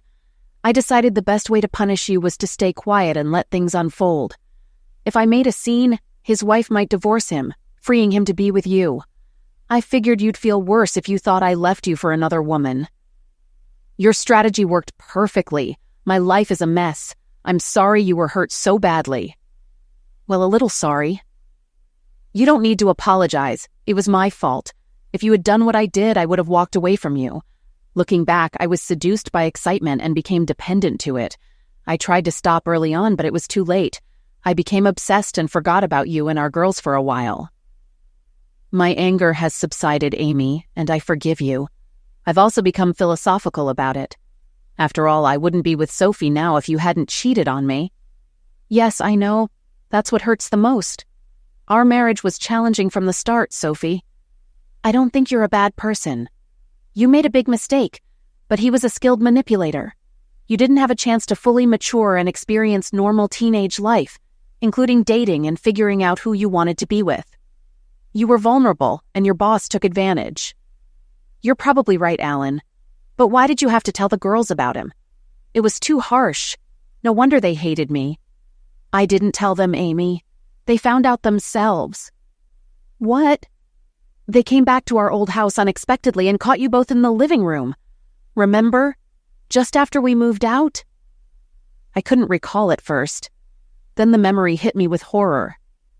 What did they see? Pretty much everything, even Emma. Lauren described it to me in detail. My body tensed with shame, and I burst into tears, leaning into Alan's comforting embrace. He held me tightly, consoling me as I sobbed into his chest. Eventually, he carried me inside and laid me on the couch. Sophie and everyone else were kind and supportive, urging me to stay and join them for dinner. Seeing Alan happy with his new family, I felt the weight of my mistakes. As I walked out to the car that evening, he put both hands on my shoulders. Amy, don't keep blaming yourself. We faced challenges from a young age, becoming parents and committing to each other. Our marriage lasting 14 years is a testament to both of us. Look at the positives. Our mistakes brought us 2 wonderful daughters, a legacy that can never be taken away. You're right, Alan. Speaking of mistakes, I've made another. Sophie is pregnant, so we're getting married sooner than planned. You seem prone to mistakes. You're a good man and a good husband, Alan. Better than I deserved. I wish you well. I hugged him and kissed his cheek before leaving, feeling regretful. Why did I forgive her so easily? For several reasons. Because holding on to hate can consume you and embitter you. Because she was enduring a form of punishment just by seeing me with Sophie. There was still a lingering bond between us, despite everything. Although I initially wanted to punish Amy, my true revenge was aimed at her boss, Dan, who had seduced her away from me. I hacked into his computer and sent him an email disguised as Amy, containing a hidden Trojan horse that granted me full access. I uncovered evidence that he had been embezzling from his former and current employers. I gathered substantial proof and anonymously sent it to both companies and the authorities. At his trial, he pleaded guilty and received a 7-year prison sentence. Throughout the trial, his wife stood by him, but after I showed her incriminating evidence of his numerous affairs, she ended their relationship on the spot. To complete my revenge, I visited Dan in prison. Initially, he didn't recognize me. Hi, Dan. We've met before. I'm Amy's ex-husband. What the hell do you want, prick? To deliver a message. The first one is from Amy. She sends her regards and hopes you're enjoying your new accommodations, which I helped you settle into personally. What? You really should have hired professionals to encrypt your computer. It took me only 15 minutes to unlock everything after I hacked into it. I couldn't resist forwarding it all to the police. After he finished cursing at me, I continued. Also, I hope you don't mind, but I paid a visit to your wife and showed her all those compromising photos and videos I've found of you and your mistresses. Needless to say, she was livid. She insisted on getting even, and I couldn't refuse. I don't understand why she wasn't enough for you. Nonsense. She wanted me to show you these. I spread the photos out in front of him. They had been doctored with Photoshop, but he didn't know that. She said to tell you that she'll never visit you here again, and you'll never see your children. I gave her the name of my lawyer who will handle her divorce from your sorry bum. The expression on his face was priceless. Yes, revenge is indeed a dish best served cold.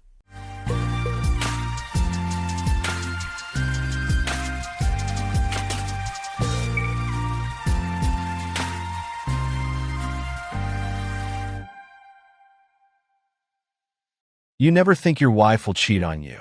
Sure, you hear stories, you know it happens to other guys, but you never think you'll be the one living that nightmare. Especially not like this.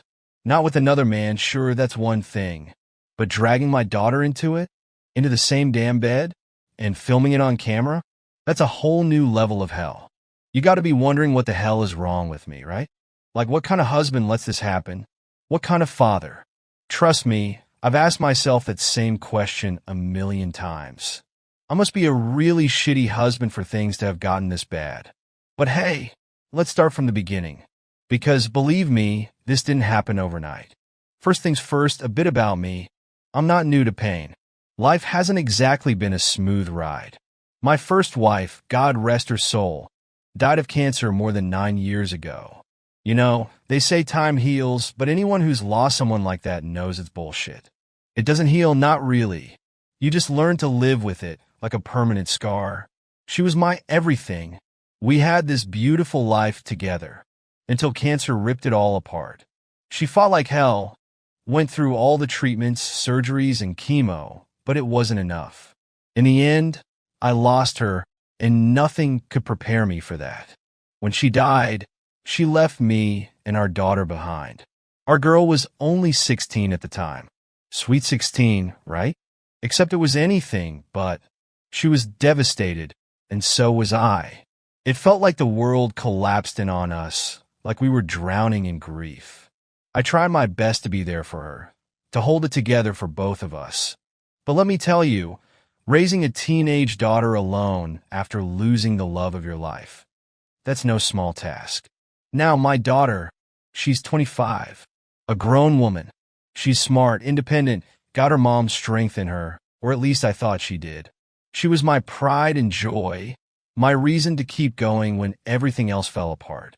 We've always been close. Well, we were close. She was my little girl, you know? No matter how old she got, I still saw that 16-year-old who needed her dad. She's beautiful too, just like her mom was. Had this big, open heart. At least that's what I believed before. Well, before it all went to hell. Anyway, fast forward a few years. About 2 years ago, I met someone new. I wasn't really looking for anyone. Hell, after what happened with my first wife, I wasn't sure I'd ever want to open up again. But life's funny like that. Just when you think you're done, it throws something or someone unexpected your way. And that someone was her. She was this vibrant, confident woman, full of life. You know how they say some people light up the room when they walk in? She had that. That energy, that spark, made me feel alive again for the first time in years. We hit it off pretty quickly. Our relationship, at first it was easy. No drama, no baggage. Well, that's what I thought anyway. I felt good around her. She made me feel human again, made me forget, even if just for a little while, all the shit life had thrown my way. After a while, things got more serious. We started dating, and I'll admit, I fell for her. Hard. It felt right, you know?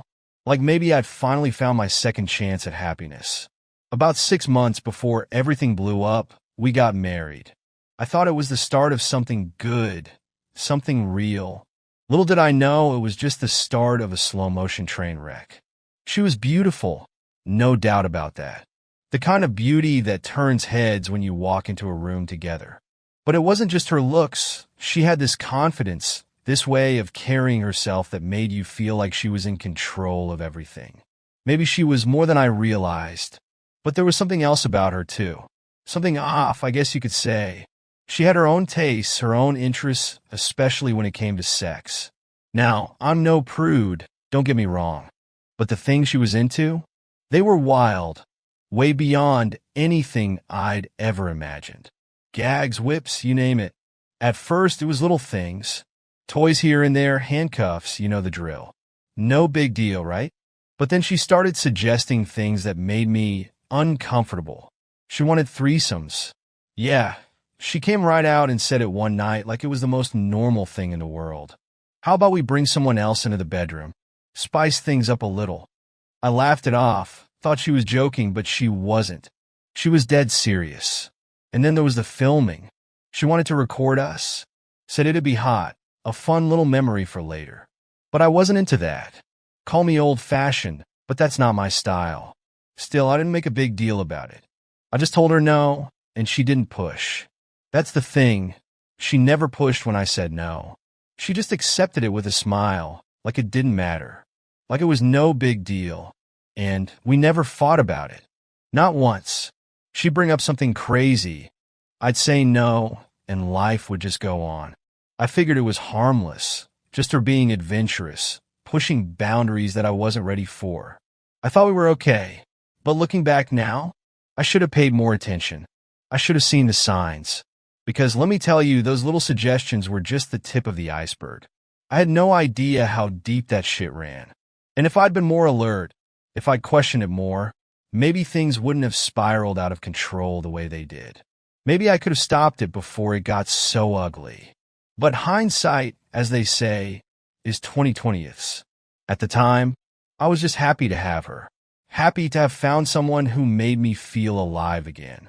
I was blind, and because of that, I'm here now, telling you this story. Stay with me, because it only gets worse from here. You know, when your own daughter stops looking you in the eye, it's hard not to notice. There's this shift, a wall that wasn't there before. One day she's full of life, and the next she's hollow. That's what happened to my daughter. Almost overnight, she changed like someone had flipped a switch. She stopped smiling, stopped laughing. She moved through the house like a ghost. I tried talking to her, tried to figure out what was wrong, but she shut me out completely. I thought maybe it was school, maybe work stress. But deep down, I knew something worse was going on. I could feel it. She was broken, but I had no idea why. And no matter how hard I pushed, she wouldn't talk to me. I thought about giving her space, thinking maybe she'd come around on her own. But weeks passed and nothing changed. Then, one night, she went to a party with some friends. It seemed like a good thing. She hadn't been out in weeks. I thought maybe it was a sign she was starting to feel better. I was wrong. I got a call late that night. She was drunk, crying, barely able to get the words out. "Dad, can you come pick me up?" she said, her voice shaky and fragile. I didn't hesitate. I grabbed my keys and drove over to the address she gave me. When I arrived, I saw her sitting on the curb, her face streaked with tears, makeup smeared, her shoulders shaking with sobs. I parked, rushed over to her, and crouched down beside her.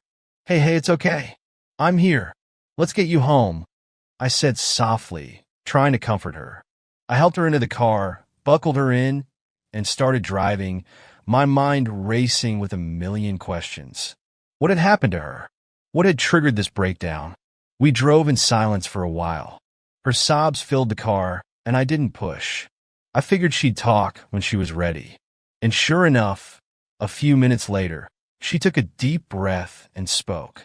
"Dad, I need to tell you something," she said, her voice barely above a whisper. "Okay, sweetheart, whatever it is, you can tell me." She wiped her eyes, her hand trembling. "It's about her." "About?" "Your wife." I felt a knot form in my stomach. I didn't say anything, just nodded for her to go on. "She's been cheating on you," she said, her voice breaking as fresh tears streamed down her face. At first, I tensed up, my whole body stiffened, bracing for the impact. But then something strange happened. I laughed. Yeah, I laughed. Not because it was funny, but because in that moment, it felt like the least surprising thing I could hear. I glanced over at her. "You're serious? Is that what this is all about?" I sighed and shook my head. It doesn't even matter to me, honestly.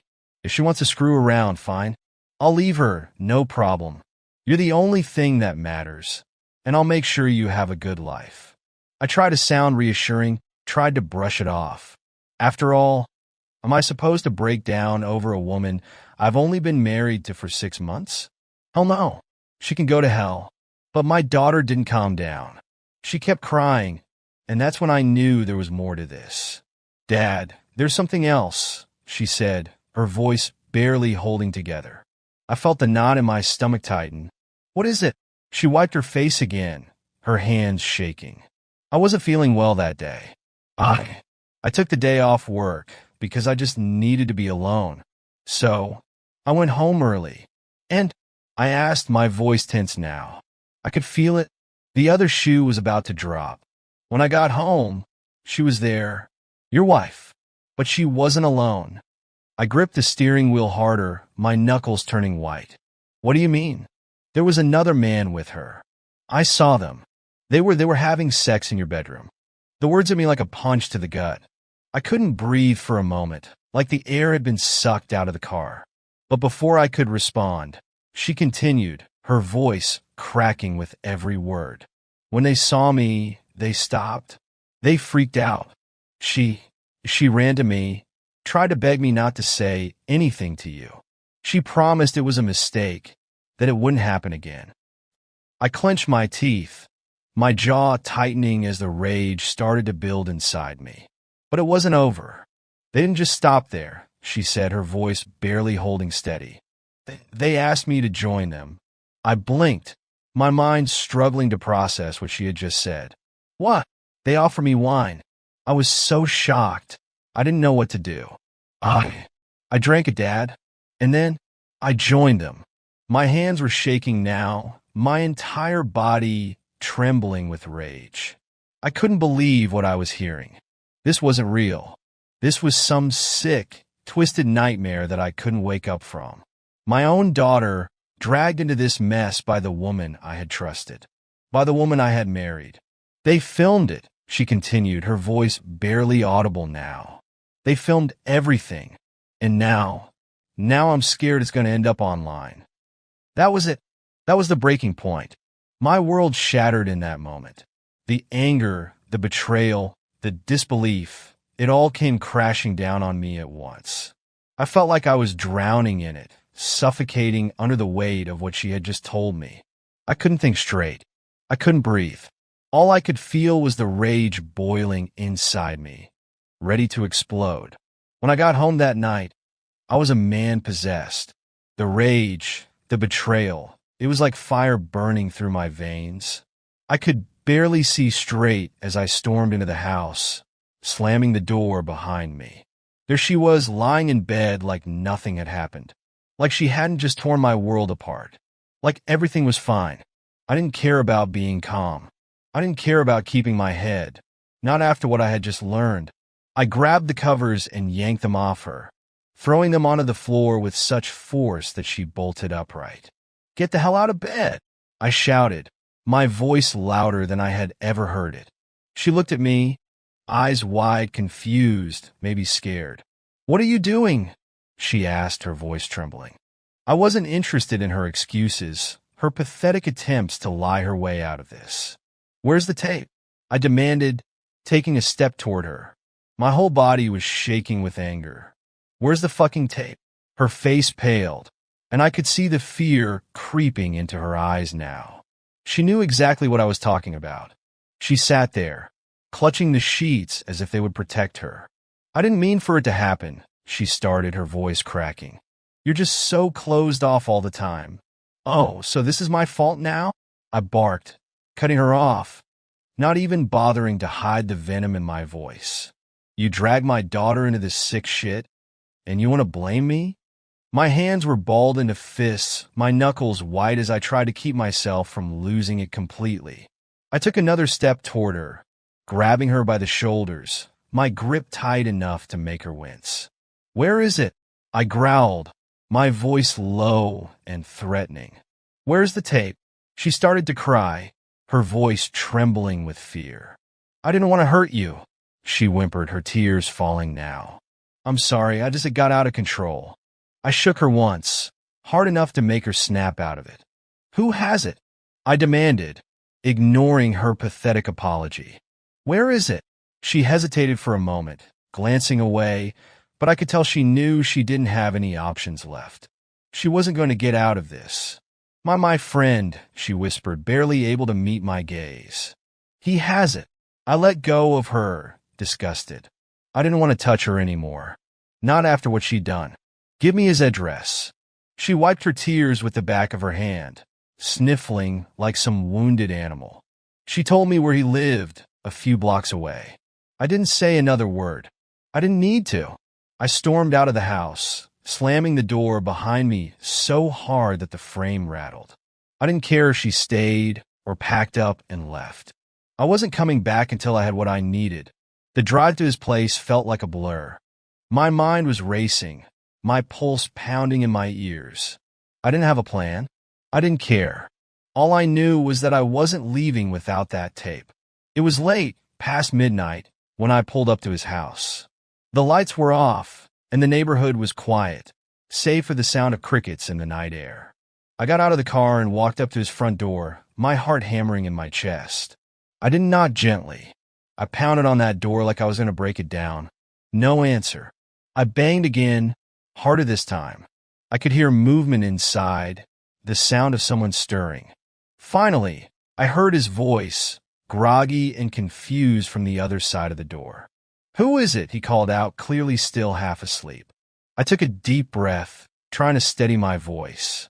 "Hey, sorry to bother you so late," I said, forcing myself to sound calm. "I think I damaged your fence, and I wanted to compensate you for it. Can you come take a look?" There was a long pause. He was suspicious, I could tell, but not enough to keep him from opening the door. I heard the lock click, and the door creaked open just a few inches. Before he could say anything, before he could even register what was happening, my fist slammed into his face. The impact was satisfying. The crack of his nose breaking beneath my knuckles sent a jolt of adrenaline through me. He stumbled backward, clutching his face, blood pouring from his nose. But I didn't stop. I stepped through the doorway and hit him again and again. He fell to the floor, groaning in pain, trying to shield himself from the blows. "You know why I'm here?" I spat, grabbing him by the collar of his shirt and dragging him further into the house. "Where's the recording?" He whimpered, trying to speak through the blood and the swelling in his face. I don't know what you're talking about," he mumbled, but the panic in his eyes told me otherwise. I wasn't in the mood for games. I kicked him hard in the ribs, and he gasped, curling into a ball on the floor. "Don't play dumb with me," I snarled, leaning down so my face was inches from his. "You made it in my house. Now tell me where it is." He groaned, his body trembling with fear. He knew he had no choice. With a shaky hand, he pointed toward a nightstand by the bed. "It's in there," he choked out. "There's a flash drive." I walked over, yanked open the drawer, and sure enough, there was a small black USB drive just sitting there like it was nothing. I picked it up, turning back to him. "How many copies?" I demanded. "One," he gasped, clutching his side where I'd kicked him. "That's the only one. I swear." I stood over him for a moment, considering whether I should hit him again, make him feel a little more pain for what he had done. But he wasn't worth it. He was just a spineless coward. I turned and left, shoving the flash drive into my pocket. I didn't bother looking back. When I reached the street, I spotted a large stone lying on the side of the road. Without thinking, I picked it up and hurled it through his front window. The sound of glass shattering was the perfect punctuation to the night, a small act of vengeance that didn't come close to the damage he deserved. As I walked away, the reality of the situation hit me. I knew I couldn't take them to court. Legally, my daughter was an adult, and she'd agreed to whatever that sick act was. But I didn't need a lawyer to get my revenge. There were other ways to make them pay. When I got home, the house was eerily quiet. Too quiet. I walked through the living room, then up to the bedroom. Her side of the closet was empty. Her toiletries were gone. She packed up just enough to leave in a hurry. Good. Let her run. The next morning, I woke up with a single purpose: divorce. It was time to end this nightmare, to cut her out of my life like the cancer she had become. After everything that had happened, there was no going back. I wanted her gone, and I wanted it to happen as fast as possible. But as much as I wanted to call my lawyer right away and get the process started, there was something I needed to take care of first. A small piece of revenge. Something that had been burning inside me since the moment my daughter told me what had happened. I sat down at the kitchen table, opened my laptop, and plugged in the flash drive. Just holding that thing made me feel sick. My mind kept flashing back to the night before, to the sheer disgust I had felt knowing what was on it. But I had to see it for myself, no matter how much it made my stomach turn. I needed to know exactly what I was dealing with before I did anything else. I took a deep breath and clicked on the file. The video started playing, and immediately, I wished I hadn't opened it. There they were, my wife and that bastard, in my house, in my bed, doing things that made me want to vomit. It was disgusting, revolting, but I forced myself to watch. I needed to see it. I needed to understand the depths of her betrayal. But then it got worse. Much worse. My daughter appeared on the screen, looking lost, confused, and broken. It was like a punch to the gut, seeing her in that state, knowing what she had been dragged into. I could barely watch. The thought of her being part of that twisted scene made my blood boil. I gripped the edges of the laptop, my hands shaking with rage. I wanted to turn it off. I wanted to throw the laptop across the room and pretend this wasn't real, that this wasn't happening. But I couldn't. I had to fix this. I had to protect my daughter from the fallout of all this madness. I opened up a video editor and got to work. The first thing I did was cut out every single moment that involved my daughter. Every frame of her was removed, deleted, wiped away like it had never happened. No one was ever going to see her in that light. No one was going to know that she had been part of this. Not if I could help it. But after that, I wasn't finished. Not by a long shot. I wasn't just going to erase my daughter's involvement. I was going to make sure my wife paid for what she had done. She had exposed my family, torn apart everything I had built. Now it was her turn. I added links to all her social media accounts, Facebook, Instagram, Twitter, every platform she had. I wanted the world to know exactly who she was. I wanted people to see the real her, the woman behind the perfect little posts about her wonderful life. I wanted them to see what she had done, who she really was when the mask came off. It took me a few hours to get it all right. I made sure the video was clean, the cuts seamless, and I polished it up so that it was short enough to spread quickly. I knew how these things worked. People love scandal, and once this hit the internet, it would spread like wildfire. She was about to lose everything, just like I had. When I was done, I sat back in my chair, staring at the screen. My heart was pounding in my chest, a mix of adrenaline and hatred coursing through my veins. This was it. This was the moment I took control of the situation. I started uploading the video to every site that would allow it. Porn sites, revenge porn forums, anywhere that would let me post it. I didn't care about the legalities. I didn't care about the consequences. I wanted her to feel exposed, humiliated, and destroyed. As I watched the progress bar slowly inch toward completion, I felt a strange sense of satisfaction. This was justice. This was what she deserved. Only after it was done, only after the video was out there in the world for everyone to see, did I pick up the phone and call my lawyer. "I'm ready to file for divorce," I said, my voice steady but cold. "I want her out of my life as soon as possible." My lawyer and I talked for a while, going over the details. I told him everything, what had happened, what my plans were. He was calm and professional, but I could sense the shock in his voice. We discussed the division of property, which, fortunately, wasn't going to be a problem. We didn't have much to argue over. No kids, no shared assets that I cared about. I just wanted her gone. We scheduled a meeting to finalize the paperwork. The next few days were strange. I had expected to feel relief after starting the divorce process, but there was still a heaviness that weighed on me. My daughter, she wasn't doing well. I could see it in her eyes, in the way she carried herself. She was haunted by what had happened, and I knew that this was something far bigger than I could handle alone. I sat her down one morning, the day after I had uploaded the video, and told her that we were going to see a psychologist. At first, she resisted. She didn't want to talk to anyone, didn't want to open up about what she had been through. But I told her that this wasn't something either of us could handle on our own. I told her that she needed help, real help, from someone who understood trauma, someone who could guide her through the pain. She agreed, but I could see the fear in her eyes. She didn't want to relive any of it. But what? That day, I took her to a psychologist I had found through a recommendation.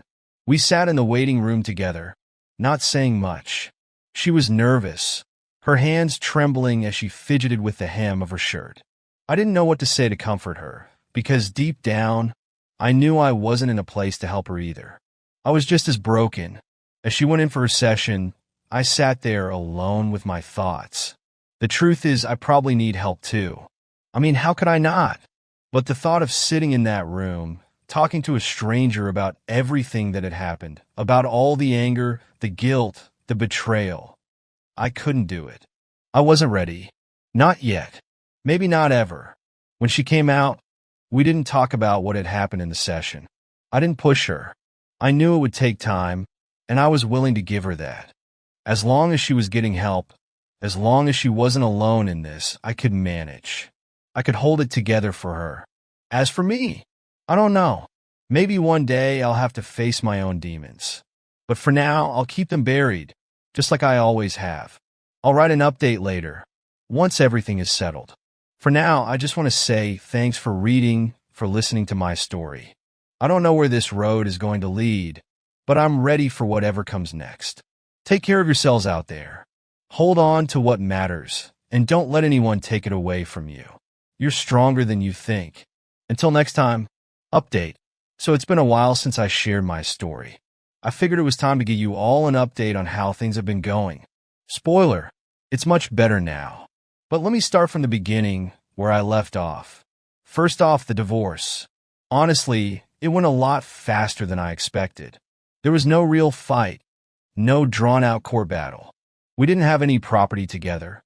Thank God for that. So there wasn't anything to divide. No house, no joint bank accounts. It was just paperwork and signatures. It was over before I even had time to process it all. She didn't contest anything. She just wanted out, probably as much as I did. After what I had done with the video, I think she realized there was no point in dragging things out. She knew her reputation was in shambles, and there was no fixing that. So, the divorce was quick, clean, and I walked away free. I can't even describe the relief I felt when it was finalized. It was like a weight had been lifted off my shoulders. I was done with her, with that life. It was all behind me. Now, about my daughter. That's the part one cares about the most. After everything she went through, I knew I had to be there for her in a way I hadn't been before. The psychologist helped. It wasn't easy for her at first. Hell, it wasn't easy for me either, but it worked. She's been seeing the psychologist regularly, and I've noticed a change. She's stronger now, more like the girl I remember before all this crap happened. We've been doing things together, trying to rebuild what was broken. We went on a vacation to the mountains a few months ago, just the two of us. We hiked, sat by the campfire at night, and for the first time in a long time, I saw her laugh. A real laugh, not the forced smile she had been giving me before. It was like a piece of her had come back. It was a simple trip, but it meant the world to both of us. After that, we took another trip to the sea. She loves the ocean, always has. We spent a week just relaxing on the beach, talking about everything and nothing. It felt like we were healing, both of us. The sea has a way of washing things away, you know? The memories, the pain. We left a lot of that behind in the sand, letting the waves carry it away. Things aren't perfect, but they're a hell of a lot better now. She's moving forward, and so am I. As for me, well, let's just say I've been keeping myself busy. I've had a few affairs since the divorce. I wasn't really looking for anything serious, just needed to feel alive again. I didn't jump into another relationship. I wasn't ready for that, but I needed to remind myself that I could still enjoy life. that I wasn't broken beyond repair. Some of the women I've been with, they've been good to me. Others not so much. But that's life, isn't it? You take the good with the bad and move on. No regrets. Now about her, my ex-wife. You're probably wondering what happened to her after everything blew up. Well, through some friends, I found out that the bad news about her spread faster than I ever could have imagined. The video did its job. People saw her for what she really was, and it didn't take long for the consequences to catch up with her. She lost her job pretty quickly after that. No surprise there. I mean, how could she expect to keep working when her face was plastered all over the internet? She tried to play it off, tried to act like it didn't bother her, but from what I've heard, she's been struggling. Her relatives? They've stopped talking to her, completely cut her off. Apparently, they don't want to be associated with the scandal. It's funny how fast people turn their backs on you when you become an embarrassment. I'm not going to lie. It feels good to know that she's paying for what she did. I won't pretend to be a saint. The revenge was satisfying. Seeing her lose everything, watching her world crumble just like mine had. Yeah, it felt right. She deserved every bit of it. But I'm not dwelling on it anymore. That chapter of my life is closed. I've moved on, and so has my daughter. We're rebuilding one day at a time, and honestly, things are looking up. We're stronger now, and we're not looking back. So I guess that's where I leave things for now. I don't know what the future holds, but I'm not scared of it anymore. I've learned a lot from all of this, about myself, about people, about how easily things can fall apart. But I've also learned that you can rebuild. No matter how bad things get, there's always a way to come back from it. It just takes time and a hell of a lot of patience. I want to thank all of you for sticking with me, for reading, for supporting me through this mess. It's meant more than you know. Sharing my story, putting it out there, it helped me heal in ways I didn't expect. If I could leave you with one piece of advice, it's this: don't let anyone else define your worth. Not a spouse, not a partner, not anyone. You are stronger than you realize, and when life knocks you down, you get back up. It's not easy, but it's worth it. Take care of the people who matter, and don't waste your time on those who don't. I'll say goodbye for now. Maybe I'll update again in the future, maybe not. But wherever life takes me next, I'm ready for it. Good luck to all of you out there. Thanks for everything.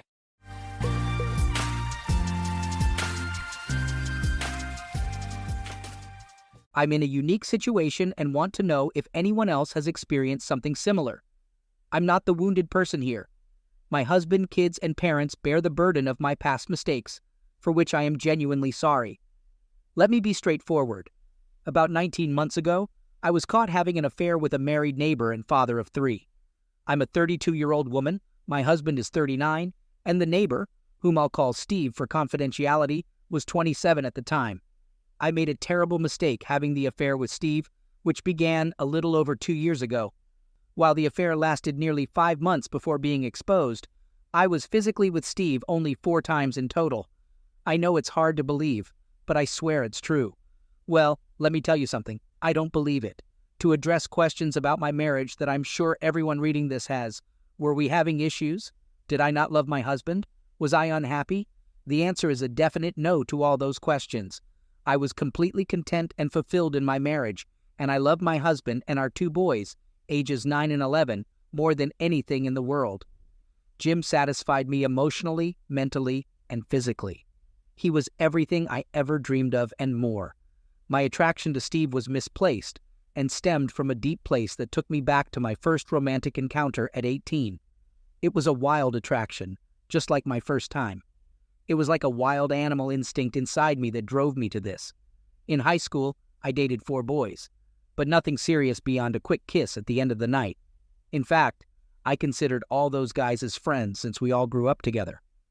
One day, I was invited to a barbecue at a friend's parents' place where I met Charles. Charles was my friend's cousin, and from the first time I saw him, I was captivated. I was taken at the time. He was 20, and I was 18. From the moment we met, we couldn't keep our eyes off each other. I don't know what it was, but there was something between us that drew me to him, like a magnet to steel or a magnet to metal, she says. We started talking at the barbecue, and he had to leave for work, so we exchanged numbers the next day. On Sunday, we met for ice cream in the evening and took a walk. We talked for hours, totally engrossed with each other, and just spontaneously started kissing. He invited me back to his apartment, and there I had my first experience. Something about Charles excited me and made me want to give him every part of me. To this day, I can't describe it. It was subconscious. I couldn't resist. Beyond the physical relationship, we had nothing in common. In fact, we were incompatible. I ended things with Charles 11 months later, after the passion wore off. A year later, I met my now husband, Jim. He checked all my boxes, and I knew he was the one. We got married a year later, and our marriage had been 13 years of joy until I ruined it. We were blessed with two wonderful boys who are the spitting image of their dad and share his awesome personality. I'm sharing these details to explain why I started a relationship with Steve. Steve and his wife, Marcia, moved into our neighborhood, and they were the youngest couple. My husband and I are the second youngest, with the others mostly in their 60s. Everyone warmly welcomed Steve and Marcia. They were invited to a neighborhood picnic where Steve and I first noticed each other, similar to when I first met Charles at a family barbecue a long time ago. The next time I saw Steve was at the car dealership where he worked in finance. We were looking for a new SUV, and when my husband found out Steve worked there, they started talking. We went the next week to check out cars. Steve made sure we got a good deal, and he arranged great financing. Throughout the closing process, Steve and I exchanged glances, but my husband didn't notice. A few days later, I had to bring the vehicle back for mud flaps, and that's when Steve and I had our first inappropriate meeting. He greeted me in the lounge, and then in his office, he mentioned additional financing details. We chatted, and he confessed he wanted to talk to me alone about his feelings. I admitted I felt something too, but it was wrong. He knew it was wrong but didn't care. He wanted me. Fast forward to the next morning, when we had our first closeness encounter at his house after our kids went to school and our spouses left for work. By the way, my husband has a good job, and Marcia is a licensed practical nurse. Steve and I only had physical relations 4 times in the entire 5-month period. There was no love connection, as I loved Jim, and Steve loved Marcia.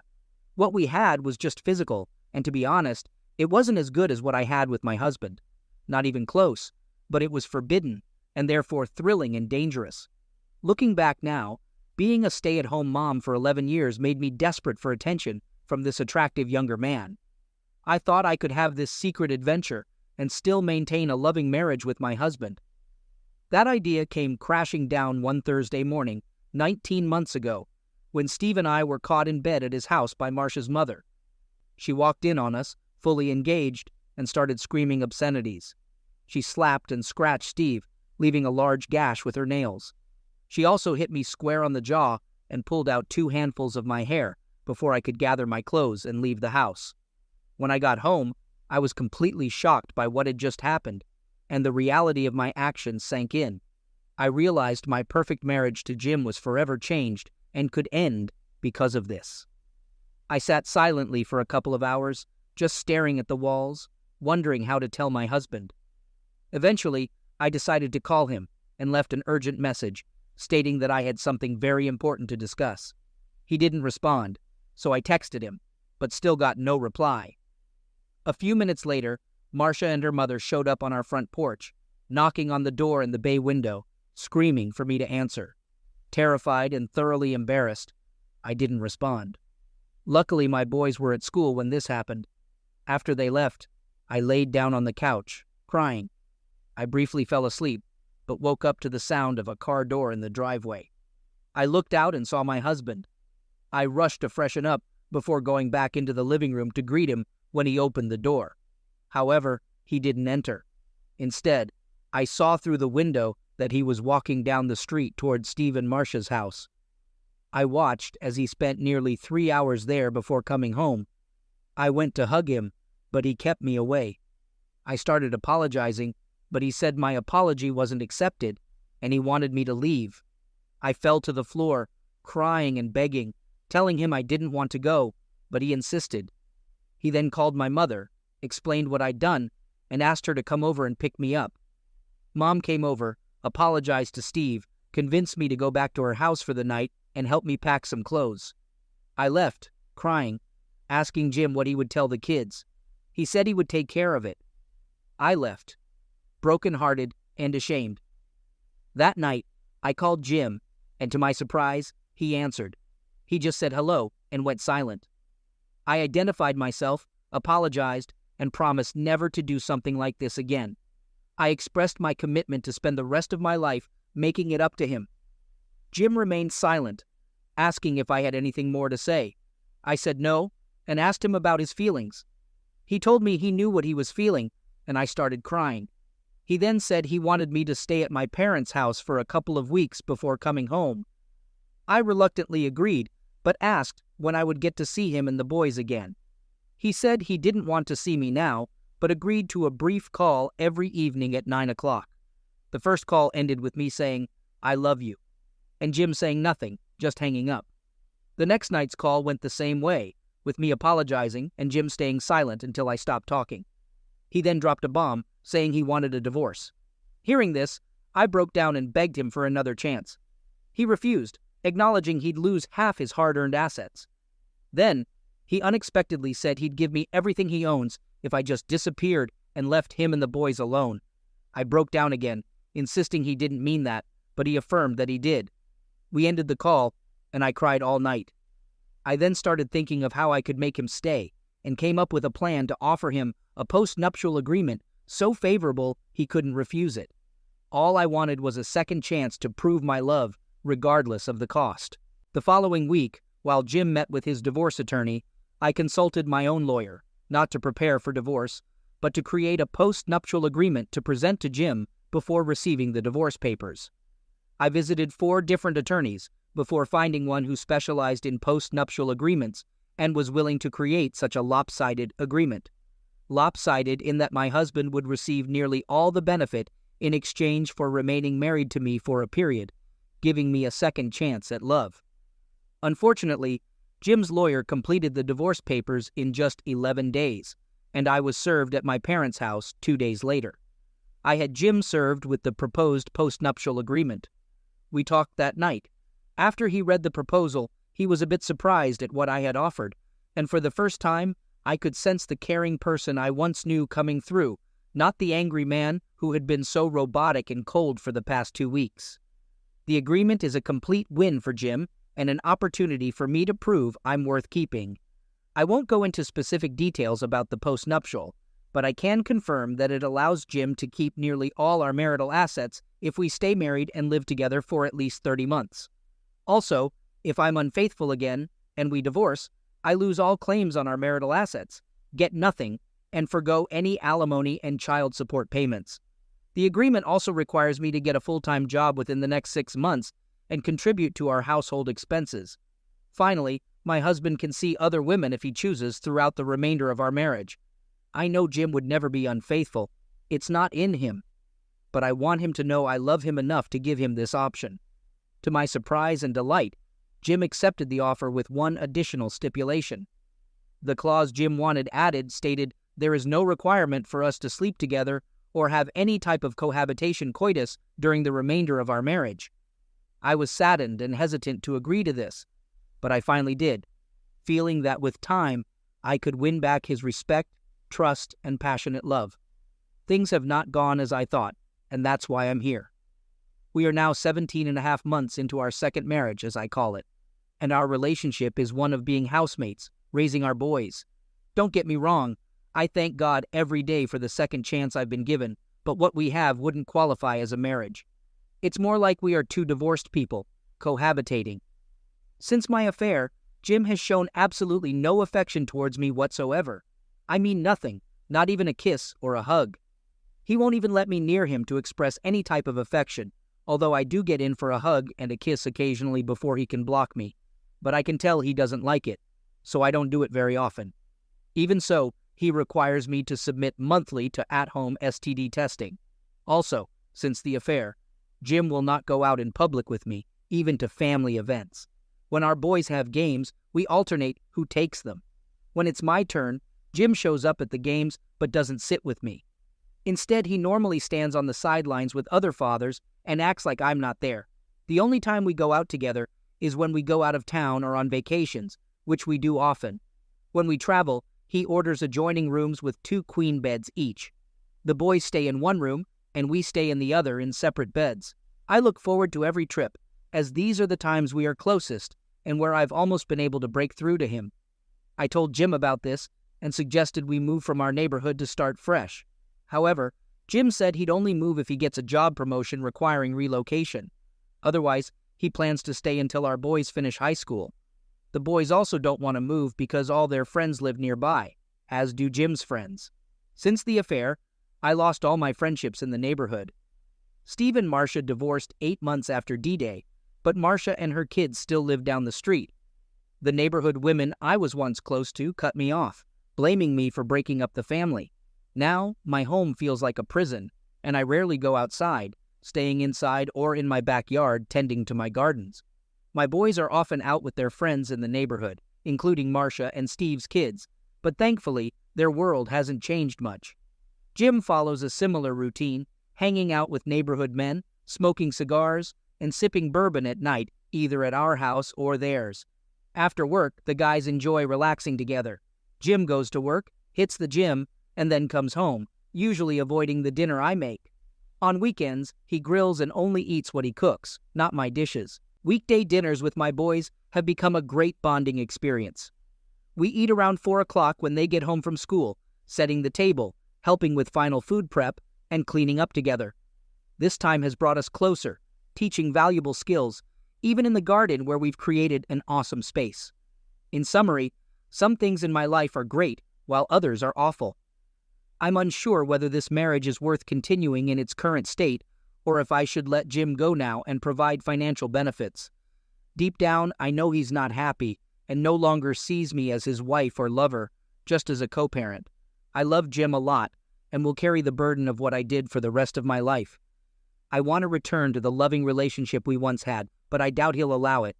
Please let me know what you think I should do. I'd appreciate any suggestions on how to successfully earn back my husband's love and trust after betraying him so brazenly. Thank you, Amy. Update. Last month, I followed the advice and decided to temporarily move out of the house to give our marriage some space. I rented a furnished apartment nearby and have been living there since. While I miss being with my husband and boys, and I miss my gardens, it's a relief to be away from that neighborhood. There are too many bad memories and vibes there, all of which I know are my fault. I'm not making excuses for what I did. When I told Jim about my decision, he seemed surprised and a bit saddened, asking many questions. His reaction showed me a lot, indicating that he still loves me. I could see it in his eyes. I pick up my boys after school, and they come over to my apartment for dinner and spend the night a few days a week. Jim and I are flexible about it, and the kids can come and go freely between our places. The main challenge now is that being out of the house means I don't see Jim much, and I'm not in a position to talk to him. So I end up calling him, asking silly questions multiple times a week just to stay connected. We've had several lengthy conversations about various things recently, another sign that he still loves me. I know I love him. That's all for now. Thanks and take care. Update. What a journey. Life is like a roller coaster with its ups and downs. Unfortunately, after 2 years into our second marriage, Jim decided that it's best for us to get a divorce. Jim mentioned that he still loves me and might want to rekindle a romantic relationship in the future, but he believes it's challenging to do while we're married. He explained it's something psychological. He feels disrespected and betrayed while still married, but thinks he can let go of those feelings after the divorce. Jim suggested we celebrate our divorce once it's final, possibly even spending the night together. While it might sound like a strange way to part without guilt, I'm willing to go along with it if it means keeping Jim in my life as a partner, lover, and friend. Jim made it clear that even if we reconnect, we won't get remarried. He believes a binding contract isn't necessary if we truly love each other. I agree with that, but I do wish there was a way to do this without divorcing. Regarding the divorce, I've decided to let him keep 3/4 of our marital assets voluntarily, despite him not meeting the postnup stipulations. I won't pursue alimony or child support. Some may criticize me for being generous, but I believe he earned the money and would have given it all to me if I had remained faithful. I'm at peace with this decision and can live comfortably for the next 8 years or more without working. Currently, I am working, so things are even better financially. I want to offer advice to women struggling with temptation, as I have. My suggestion is to resist it. The thrill is not worth the risk. If you find it challenging to control yourself, seek professional help. From my experience, the short-term high is not worth the long-term loss of love, respect, and trust. I'm a 32-year-old guy married to Kat. We've been together for the past 2 years, dating for 2 years before getting married. Recently, things have not been going well between us. The trouble started 2 months ago when my wife suggested we open up our marriage to add excitement. I was surprised by her suggestion. I never thought she'd bring it up. I want to clarify that I'm not trying to control her, but given our history, it's tough for me to believe she's interested in trying this. Let's face it, open marriage is risky and often ends up hurting one or both partners. I told her clearly that I'm not comfortable with an open marriage. It's not that I'm against trying new things or spicing up our married life, but I want those things to stay within the boundaries of a closed marriage with no third person involved. She was disappointed because it's rare for me to deny her something. I love her a lot and usually go along with her requests, even if it means making compromises. Although she didn't say anything after our conversation, I could sense that she was not happy about it. I wanted to get to the bottom of the situation and understand her reasoning. I began questioning my abilities in bed. I wanted to talk to her, but she remained silent. Kat is a consultant with a busy work schedule, often working in different time zones, which disrupts her work-life balance. While I also have a hectic work schedule, it doesn't require me to go beyond our time zone, making it easier for me. Due to her work schedule, I couldn't discuss my concerns with her. I blamed myself for impulsively saying no to her. I should have asked for more information before making a decision. I felt terrible. Nearly 2 weeks later, I got home early from work one day and made her favorite meal for dinner. She was happy with my gesture. We hugged and spent quality time together. I took that opportunity to ask her about her suggestion for an open marriage. She immediately became frustrated, accusing me of playing mind games. I didn't trick her. I just wanted to spend time with her and understand her perspective on open marriage. That's it. I got upset with her accusations and asked her directly if I was not meeting her needs. After that, she opened up. She told me about interns in her office who are fresh out of college and in their early 20s. They party a lot and hook up whenever they can. Their adventurous stories planted the idea of open marriage in her mind. She admitted to feeling a fear of missing out when her young colleagues talked about their exciting lives. I listened to her and understood her point of view. It's natural for people to be influenced by tempting things. I told her I'm not comfortable with the idea of an open marriage because I cherish our relationship. Our bond means a lot to me. Before I met Kat, I also lived a wild life in my 20s, doing the same things as others, but I went through the emotional challenges that everyone does. Excitement can fade, leaving behind emptiness. Finding comfort in Kat after meeting her, I didn't want to go back to my old life. We got married, and she was the one I envisioned a family and growing old with. I openly shared my thoughts on open marriage with her, suggesting we reconsider if she was genuinely interested. However, she immediately denied it, though she seemed to understand. I thought she agreed with my opinion during our conversation, but I was mistaken. Everything seemed normal for a few days, but after about a week, her behavior changed drastically. She started acting cold, attributing it to work stress. Recently, she's been behaving terribly, throwing tantrums over trivial things and mocking me as outdated. When I asked her about it, she explained that I'm too stubborn in sticking to my beliefs and not keeping up with trends. I questioned what she meant by following the trend, as I stay updated with fashion, music, and web series.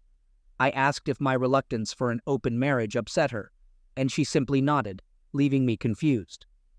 Throughout this time, her work schedule became busier, with more late nights. Initially, it was only a few days a month, but now she's coming home late almost every other day, sometimes even at dawn. When I confronted her, she mentioned aiming for a promotion, proving her worth for the position. While I admire her ambition, I worry about the truth. Honestly, I'm hesitant to entertain negative thoughts or jump to conclusions. Yesterday, something happened that prompted me to share my feelings and seek advice from the community. I reached home earlier than usual and decided to prepare Kat's favorite lasagna for dinner. Despite her late-night plans, I wanted to surprise her. I messaged her, and she responded that she'd be late, maybe after midnight, dampening my enthusiasm. I spent the next hour playing video games, hungry, but wanting to have dinner with Kat. An urge led me to pick her up from the office, something I'd never done before unless we had plans after work. Thinking it would be a nice surprise, I rushed to her office, a standalone building easy to spot. Waiting outside for 30 to 45 minutes, it was 12:30 a.m., but there was no sign of Kat. Worried, I went upstairs to inquire at the reception. The office was still bustling with night shift employees, and the receptionist informed me that Kat had already left. I regretted the idea and drove back home, only to find she wasn't there either. Concerned for her safety, cheating was the last thing on my mind. I was more worried about her well-being. It was too late to reach out to any of Kat's work friends, and since she had only joined the company 6 months ago, I didn't have their contact information. I felt unsure about what to do. Exhausted and anxious, I fell asleep on the couch. When I woke up with the first light of the sun, I hurried to my room. On impulse, I found Kat comfortably sleeping in bed. I rushed to her, tucked her in, and went back to sleep. In the morning, she was already getting ready for work. I asked when she had come home last night, and she mentioned it was around 3 a.m. due to a busy day at work, including a meeting with an Asian client. Curious, I inquired about when she left the office, and she casually said around 2:30 a.m., leaving me shocked. Her response raised concerns. Either the receptionist gave me incorrect information about Kat not being at the office around 12:30 a.m., or Kat was lying about being there until 2:30 a.m. Still feeling dizzy from the previous night's stress, I didn't press further. She called me in the afternoon, asking if I had been to her office. The receptionist had informed her about my midnight visit. I wondered about the receptionist's unusual working hours, but explained why I had gone to her office. She was silent for a moment, then clarified that she had left her office in the afternoon for a meeting at her client's U.S. office in another part of the city. This explained why she wasn't in her office when I checked. I was puzzled by her explanation. She elaborated that her client was an Asian company with a U.S. office, where she participated in Zoom calls with employees in the Asian time zone. Despite this being a common practice worldwide, I felt confused about my own situation. I'm at a loss and don't know what to do next. Should I wait for things to settle or confront Kat again with my doubts? I've confronted her multiple times in the past. Any suggestions or advice would be appreciated. Update. I received some shocking news. Please bear with me as I vent. I attempted various ways to access Kat's emails or her phone's password, but she kept it very private. I tried hard to come up with ideas to uncover the truth, but I didn't succeed. In the last 2 weeks, Kat continued to come home late from work, and we were both giving each other the cold shoulder with very few occasional and transactional conversations. 2 days ago, she was talking to her mom, who has been dealing with kidney problems for the past few years, and her recent blood test results were not good. While she was on the bed talking to her mom, I, out of concern, took her phone to check on her mom while she narrated her tiresome routine of tests and medicine. Something clicked in my head. I peeked at the unlocked phone screen with chat notifications. I got up, walked into the room while talking to her mom, casually entered the washroom while on the phone, and locked the door. I put the phone on speaker, pretended to listen, and read the messages through the notification. The notification revealed that Kat was supposed to meet someone that day for a fun ride. I opened her social media messages, and you were right. She was having an affair. She was involved with these inexperienced coworkers.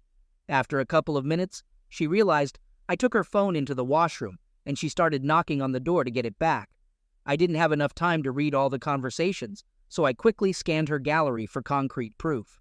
The gallery was filled with explicit pictures of my beautiful wife in compromising positions with her coworkers. I emailed those pictures to myself and deleted the history. She's cheating on me with multiple colleagues. I felt so sick that I wanted to throw up. Meanwhile, my wife kept knocking on the door, asking for her phone back. I couldn't stand to hear her nagging voice.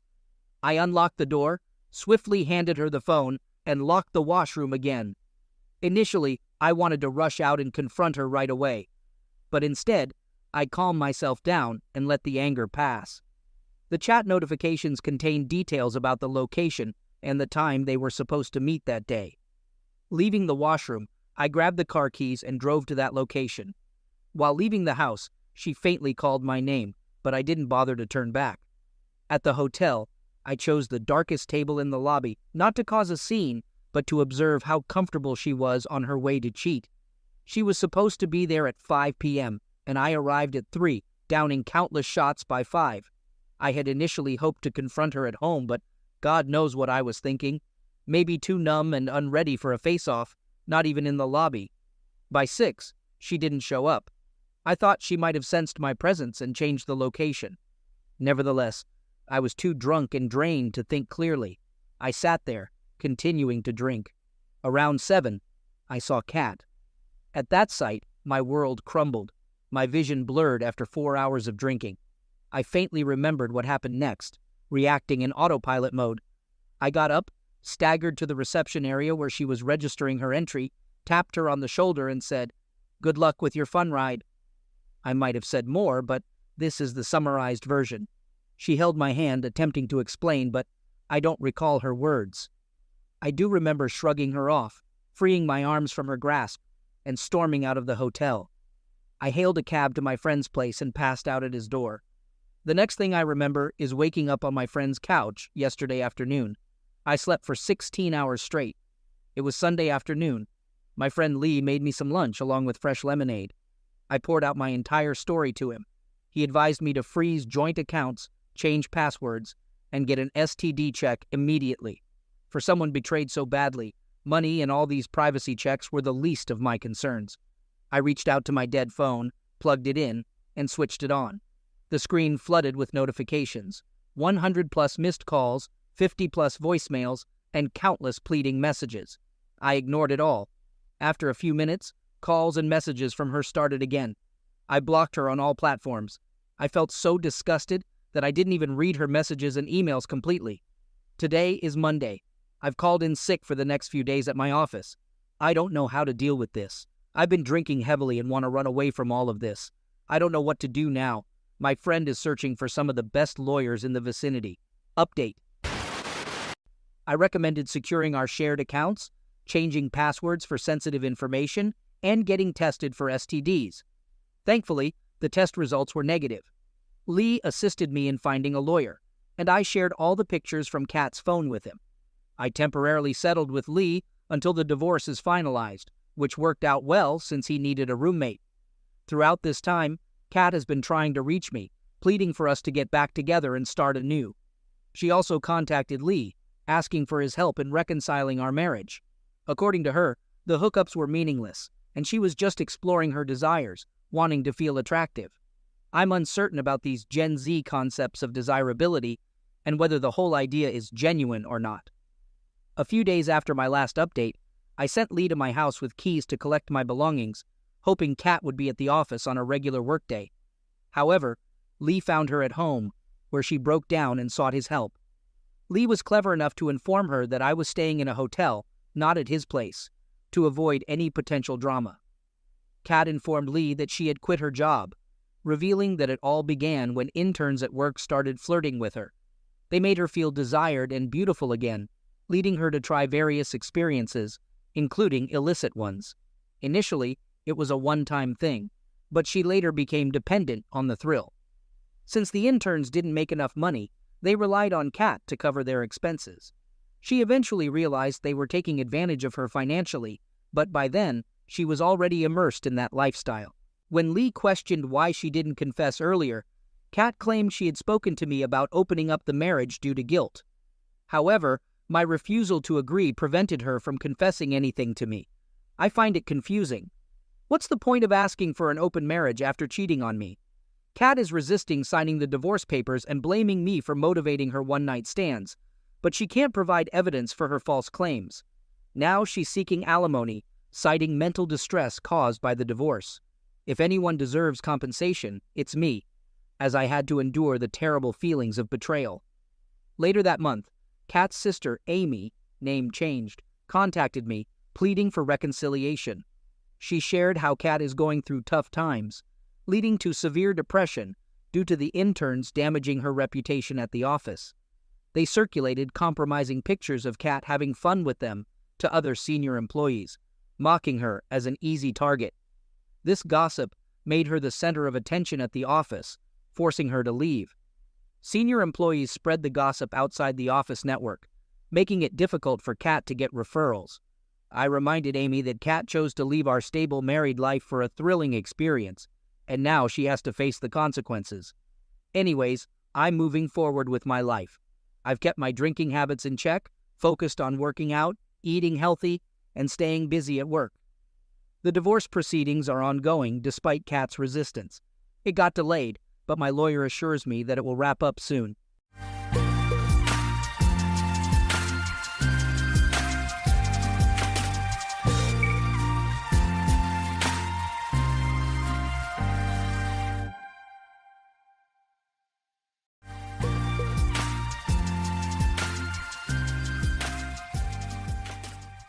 I had known Kelly for a long time.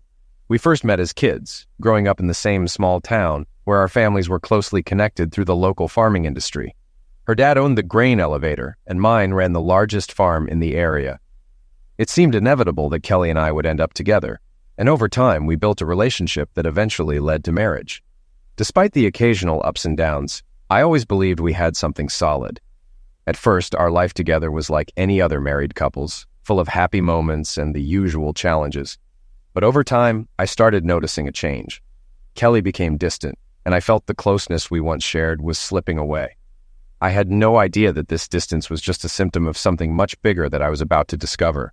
I'm not usually one to visit adult websites, but one hot July evening a few months ago, curiosity got the better of me. I not only browsed the content, but I also ended up paying $100 for a premium membership. What I saw that night was a live stream featuring a gorgeous woman in a steamy scene with a muscular, attractive guy. I'd seen better before, but something about this video stood out. Why? Because the woman, going by the name Jenna, was actually my wife, Kelly. The site, Nature's Pleasure Spa, was aptly named because she was definitely having hot Zexand, enjoying every bit of it. As Kelly rolled over on the bed looking completely satisfied, the guy grinned and said, "Well, darling, that was pretty damn good. Bet your old man never makes you climax like that, huh?" "Hot housewife Jenna?" My Kelly smiled back and said without missing a beat, "Well, Mario, that was good, no doubt. But for the record, no one lights me up like my husband.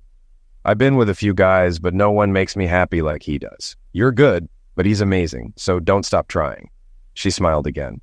Mario looked puzzled and asked, "Well, if he's so amazing, why are you cheating on him by coming here and being with me?" She responded, still smiling. "I didn't plan on this happening, but I love Zex, and I'm glad you take care of me. I also do it because I can get away with it and he'll never know. I truly love my husband with all my heart, and after these 3 nights here, I realize just how much better he is than what I get here. It makes me love and appreciate him even more." She laughed and added, "Actually, I'm probably doing him a favor by coming here and doing this, so come on over and drill me again."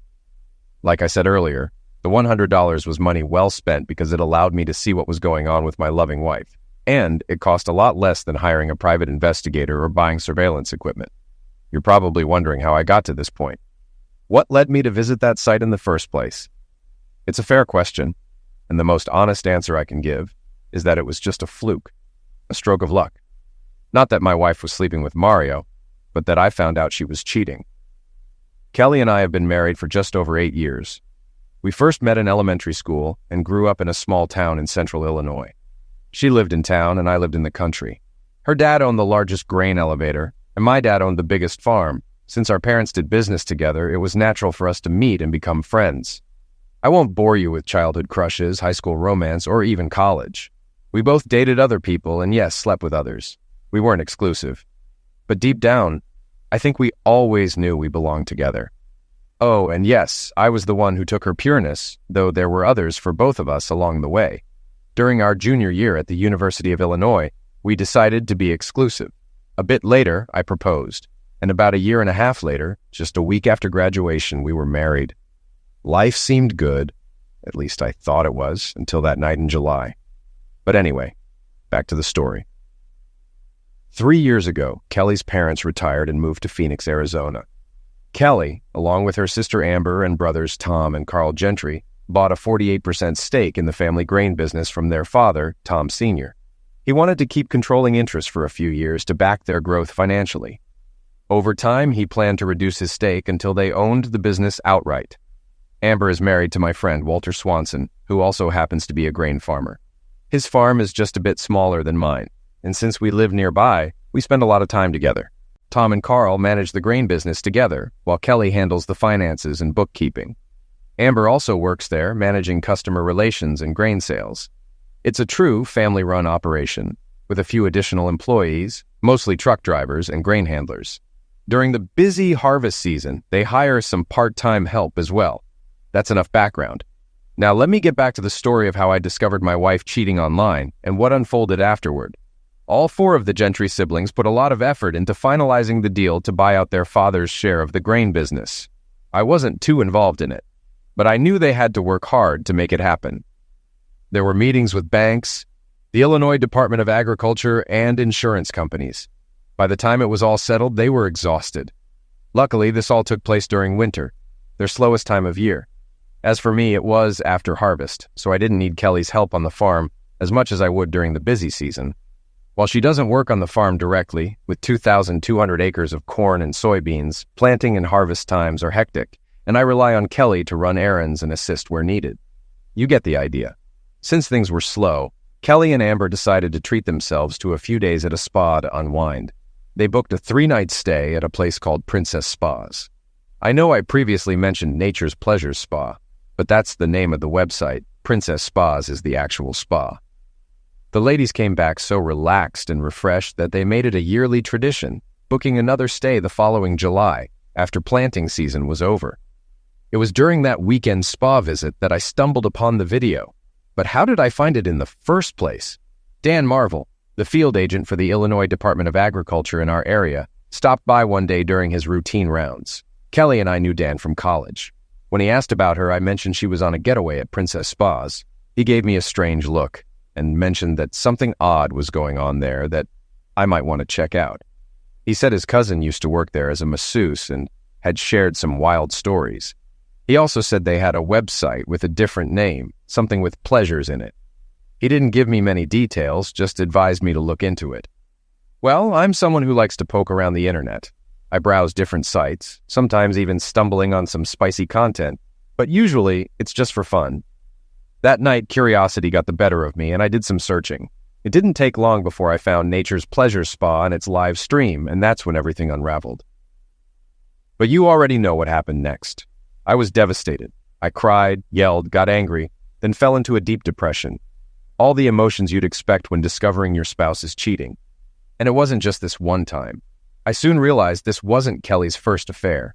Nature's Pleasures Spa had an archive section, and I found videos from Kelly's previous visits, as well as the ones from the current trip.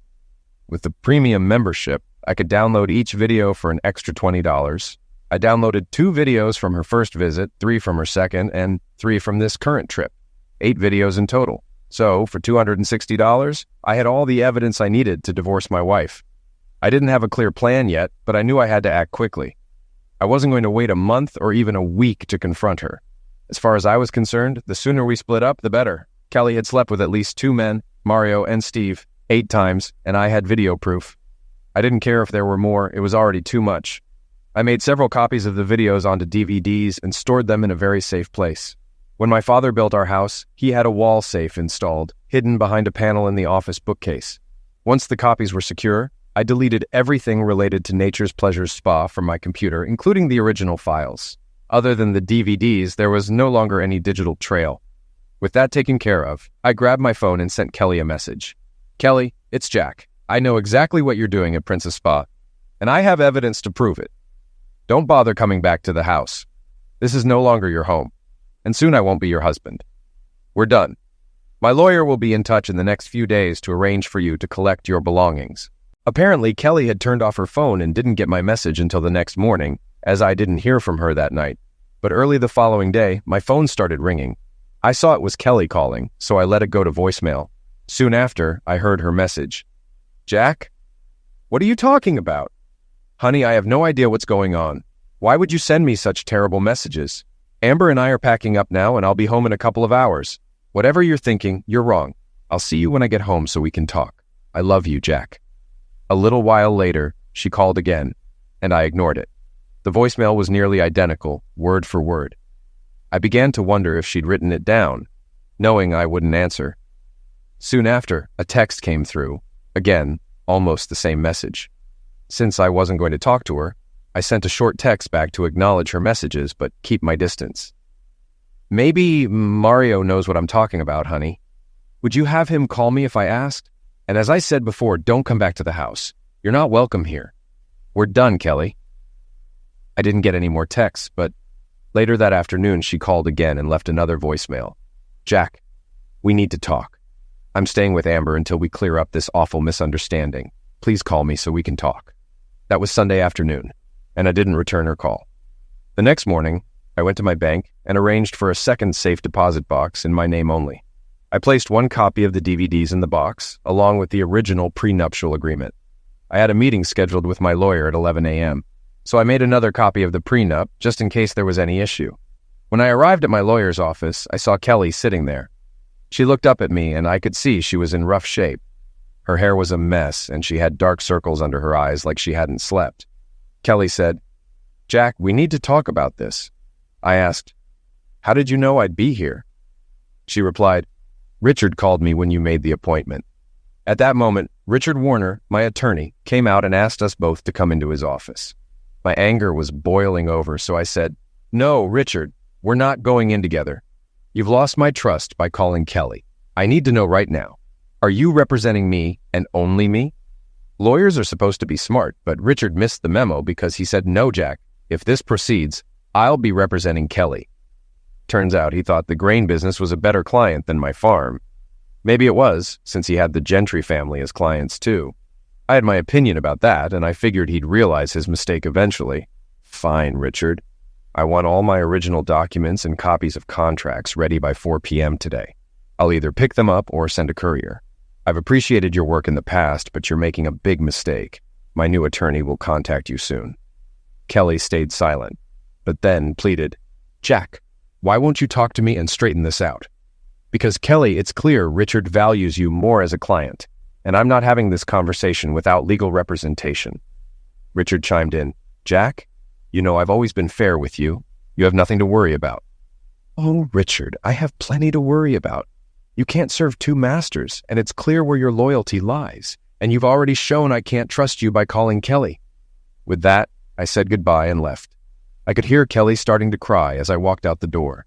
Now I had to find a new attorney. I knew David Warner, Richard's brother, was a skilled attorney and competitive with Richard. He seemed like a good option, but I wanted to do some research first. Attorneys, accountants, bankers, and insurance agents are people you need to trust completely, and I wanted to be sure. I knew a few people who had worked with David, so I called his office to ask for references. The secretary sent me a list, and 4 friends of mine were on it. I stopped by to see 3 of them, and they all gave glowing reviews of David's work, so it didn't take long for me to make up my mind. I had no doubt David would do a good job for me.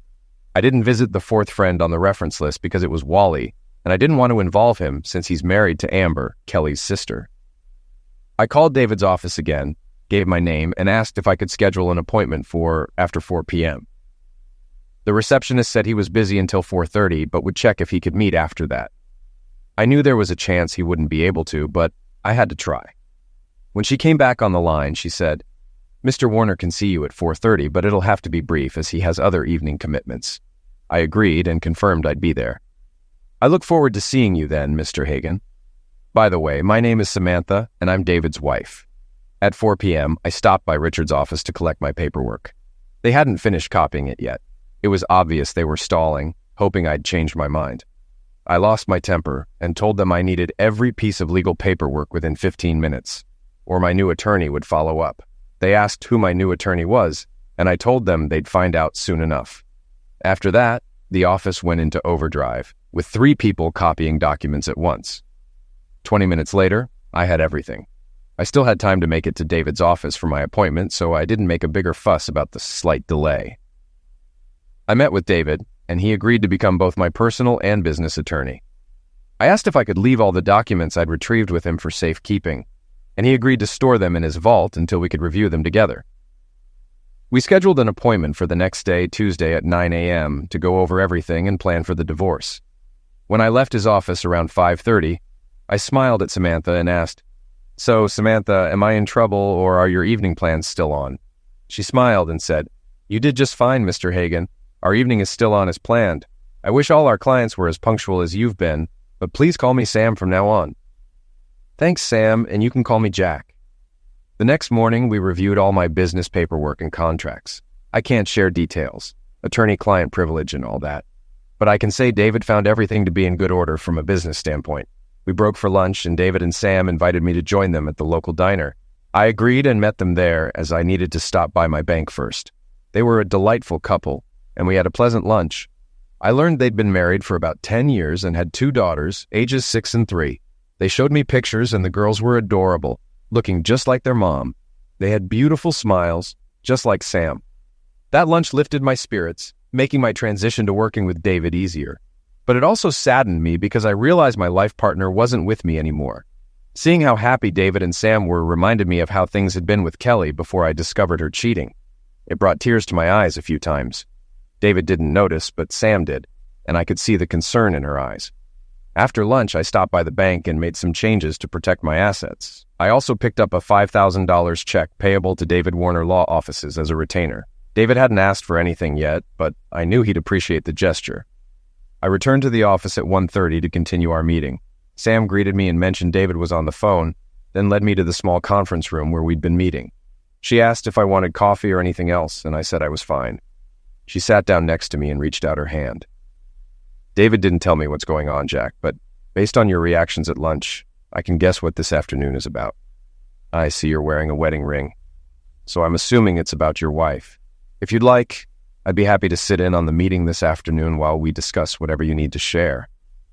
I was on the verge of breaking down again, so I just nodded. My anger had subsided for the moment, and the pain was overwhelming. It felt right to have a woman's presence for the sensitivity and comfort they can offer. I realized I might need Sam's support during this difficult time. In the afternoon meeting, I told the full story of how I discovered Kelly's infidelity. I broke down a few times, and Sam was there to comfort me. After regaining my composure, I explained my intentions. Unless something changes my mind, I'm planning to file for divorce and enforce the prenuptial agreement. David and I went over the prenup in detail. The terms were clear. I would retain 100% of my farm assets, real estate, and personal property. Kelly would keep her grain business assets. She'd be entitled to 50% of our financial assets if there was no infidelity, but only $25,000 for each year of marriage if there was. Household personal property would be split 50-50ths, no matter the circumstances. David then said, "Jack, I need you to show me proof of the infidelity." "No, David, I have the proof, but I'm not showing it to anyone unless we're forced to go to court. Then I'll present it to the judge." David insisted, "Jack, I really need to see it to ensure we have a solid case for infidelity." "David, you're going to have to trust me. I have the proof, but I loved Kelly, and I don't want anyone seeing what I've seen unless it's absolutely necessary." Sam gently touched David's arm and gave him a nod, signaling for him to back off. David reluctantly agreed. Over the next few days, Kelly called me several times, leaving messages, but I never answered. I deleted her voicemails without even listening to them.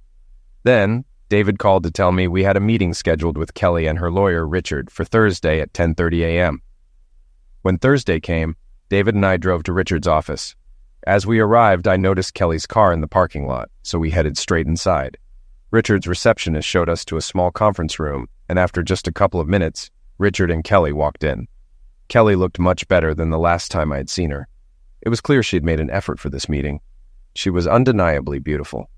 I fought hard to keep my emotions hidden, not wanting her to see how much my heart ached.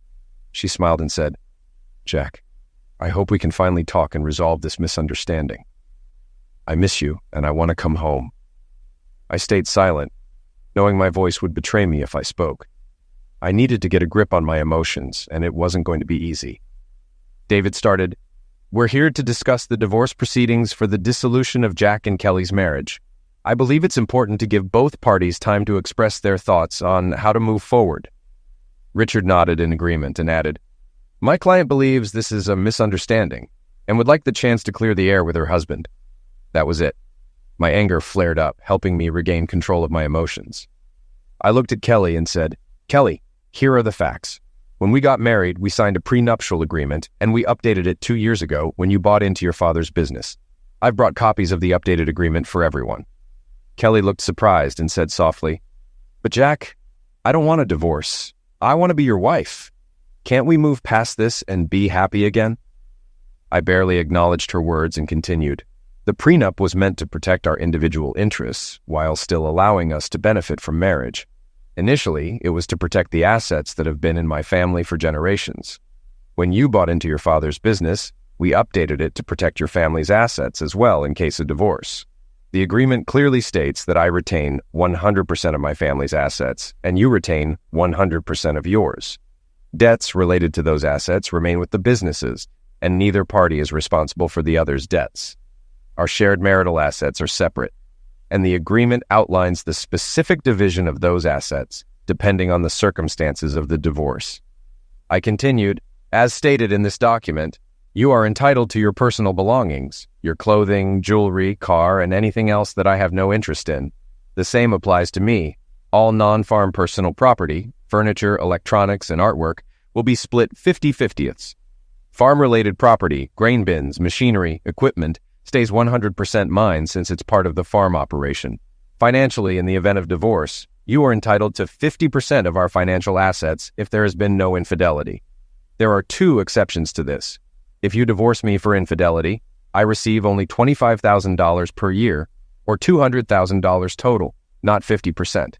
If I divorce you for infidelity, you receive $25,000 per year, or $200,000 total, not 50%. I paused before saying, "Kelly, I'm going to ask you some questions. How you answer will determine whether I move forward with the divorce and on what grounds. That will also determine any financial distribution. If our marriage has any chance of surviving, you need to be completely honest. If you refuse to answer or lie, it's over. Do you understand? Are you willing to do this to try and save our marriage?" Kelly, looking stunned by the details of the prenup, snapped out of it and said, "Yes, Jack. I'll answer your questions honestly. I love you, and I want our marriage to survive. I'll do whatever it takes for you to let me come home." "Kelly, I'd like to record these questions. Are you okay with that?" She hesitated and looked at Richard, who had stayed quiet up until now. Richard, in typical lawyer fashion, said, "Kelly, I'd advise against it, but it's up to you." David added, "Kelly, I agree with Richard. I'd advise against recording, but it's Jack you need to convince, not Richard or me. So do what you think is right." Kelly replied, "I'll do anything to clear up this misunderstanding. Yes, go ahead and record it. I'm fine with recording whatever Jack and I discuss." David and I had brought a tape recorder, so we set it on the table to ensure everyone's voices were clearly captured. Kelly then asked, "Jack, what are your questions?" I began, "Kelly, I want to ask if you've been faithful to me, but I'm going to break it into 3 time periods. The first is from the day we agreed to be exclusive until the day we got engaged. Were you faithful to me during that time?" Kelly smiled and answered confidently, "Yes, Jack, I was faithful to you during that period." I stared at her and said, "Well, that's your first lie. You couldn't even answer the very first question honestly. I should walk out right now, but I won't. Yet. Are you really telling me you didn't sleep with Larry Evandale just 2 days after we agreed to be exclusive? Is that what you're saying?" Larry wasn't the type to keep things to himself. He bragged to me that you invited him over on a Tuesday night when your parents weren't home, and he had sex with you in your bed. Oh, and Kelly, he also told me you didn't use a rubber. He even smirked and said, "Bareback's way more fun when you're with a promiscuous." His parting shot as he walked away was, "Jack, she loved it. And I'm sure I'll get a repeat performance, probably even after you marry the promiscuous." You might say he made it all up, but Amber overheard him. She came over to me and said, "Jack, Kelly loves you. She won't cheat on you again. That was just a one-time thing, a goodbye to him. Don't do anything rash. Oh, and by the way, he lied. He used rubbers. I saw the wrappers in the trash the next morning. So, Kelly, you've already lied to me. I'll let this one slide, but there won't be any more passes. Tell the truth, or face the consequences." Kelly looked devastated. "I'm sorry, Jack. I was wrong." I continued, "After that, I didn't trust you. I watched you closely for 6 months. In that time, you didn't do anything suspicious, so I asked you to marry me and gave you the ring. I know you were probably hoping I'd ask sooner, but I wasn't ready to trust you, so you had to wait. Now here's question 2. During our engagement, from the time you got the ring until the day we got married, did you cheat on me? She didn't hesitate. No, absolutely not. I replied, I know that's true because I still didn't trust you completely, so I kept an eye on you for that whole year. I was pretty sure you were faithful during that time. Seeing how emotional Kelly was getting, Richard asked for a break to talk with her. She was clearly shaken by the revelation about Larry Evandale. We took a break for lunch, and David and I picked up Sam to go to the local diner. At lunch, Sam asked how things were going, and David said, I think Jack's handling it well. Not much has come out yet, but he's laid the foundation for getting honest answers about the marriage. If she admits everything, he may still want a divorce, but he'll know she's trying to save the marriage. It's a tough call, but I think Jack will make the right decision. Of course, if she lies, he'll have to figure out his next step. Sam gave me a knowing look. Her intuition had clearly picked up on my pain. I gave her a weak smile and said, This is hard. Why do people do such stupid things and cause so much pain for themselves and the ones they love? She reached over, put her hand on mine, and said, If only we knew, Jack. Maybe we could slap some sense into them before they did something so stupid. That made me laugh, and David joined in. Even during a tough time, I found a way to laugh, which says a lot about the resilience of people. We cry at funerals, but can still laugh. I guess people grieve during divorces, but also find humor. I smiled at Sam and said, Thanks, Sam. I needed that. She nodded, and we headed back to Richard's office around 1 p.m. Once back in the meeting, I reminded Kelly, You need to answer honestly. If you lie, this meeting ends, and there's no hope for our marriage. Do you understand? Yes, I understand, Kelly replied, clearly shaken. I will tell you the truth. I asked, From the day we were married until today, have you ever cheated on me? Tears filled her eyes, and I could see how hard this was for her.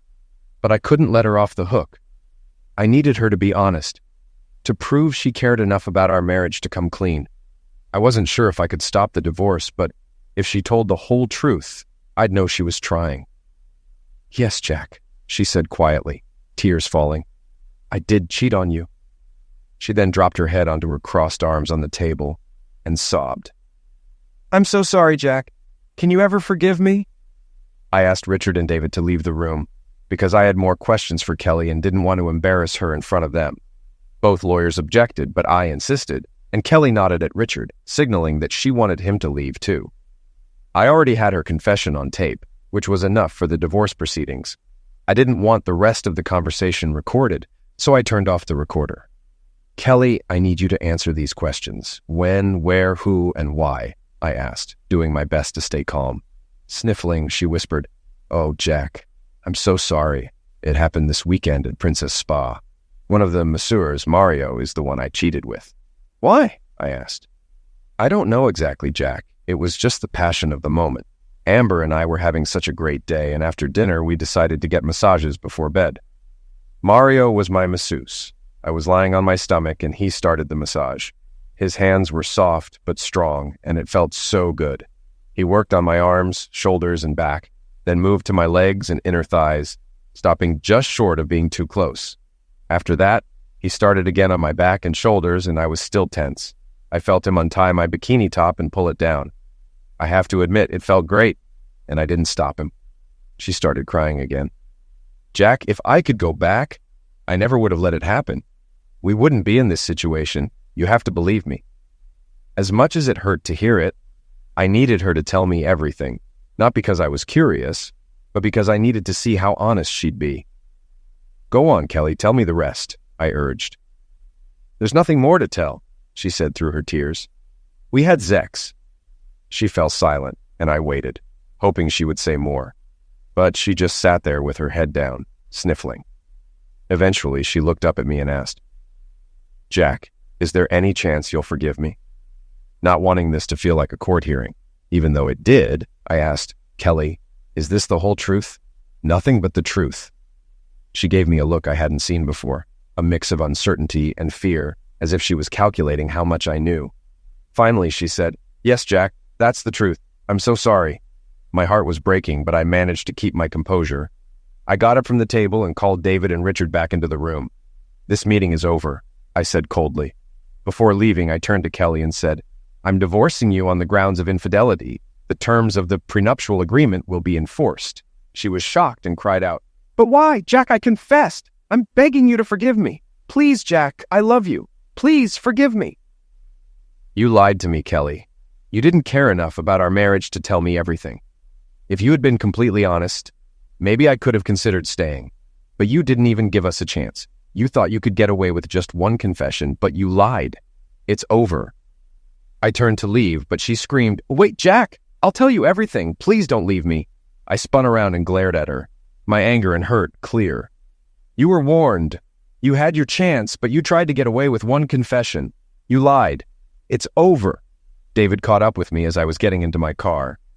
Jack, are you sure you want to file for divorce on the grounds of infidelity? He asked. Yes, I do. She had her chance, and I misjudged her all these years. I wanted her to care enough to tell me everything, but she couldn't even be honest. Go ahead and file. I drove home feeling numb, grabbed a beer from the fridge, and sat at my desk. I drank the first one quickly, then sipped the second, reflecting on everything that had just happened. I had multiple copies of the videos safely stored, but now I didn't think I'd need them since I had her confession. Suddenly it hit me. I had walked out of the office without the tape of Kelly's confession. I immediately called David. David, did you grab the tape recording of Kelly's confession before you came after me? Oh, damn, I heard him say. No, Jack, I didn't. I was so focused on catching up with you that I forgot the tape. I cursed under my breath. I had been so careful in planning everything, but in my anger and pain, I had made a huge mistake by leaving the tape behind. David, why don't you call Richard and see if you can pick it up? Though I'm guessing their answer will be something like, we thought you had everything when you left, so we erased it. Sorry. I hung up, still feeling sick about the situation. I had enough evidence to file for infidelity, but I hadn't wanted to use the videos unless it was absolutely necessary. After I hung up with David, I grabbed another beer from the fridge. Damn, how could I be so careless? I wasn't drunk, but I wasn't feeling much pain either. As I sat watching the evening news before bed, I thought I heard a vehicle pull into the yard. Slowly, I got up from my chair and went to the back door. I stepped out onto the porch, and it was dark for a few moments before the lights went out. Suddenly, something shot me on the back of the head, and I saw a bright flash of light. Then, everything went completely dark. Beep, beep, beep. That was the first sound I heard. It didn't take long to realize it was coming from right beside me. I opened my eyes and tried to turn slightly to the right to see what it was. But as soon as I moved, an excruciating pain shot through my chest and straight into my head, causing flashes of blue and silver stars. What the hell? I thought. Then I heard a rustling sound nearby, followed by a surge of something into my body, and I was out again.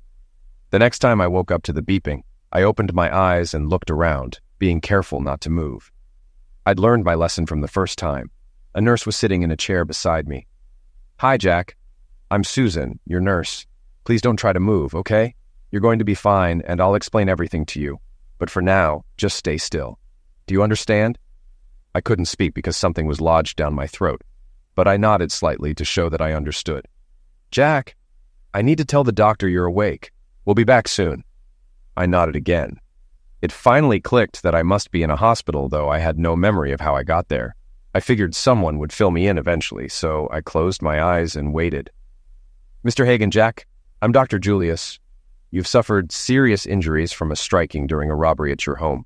Now that you're awake, I'm confident you'll be okay.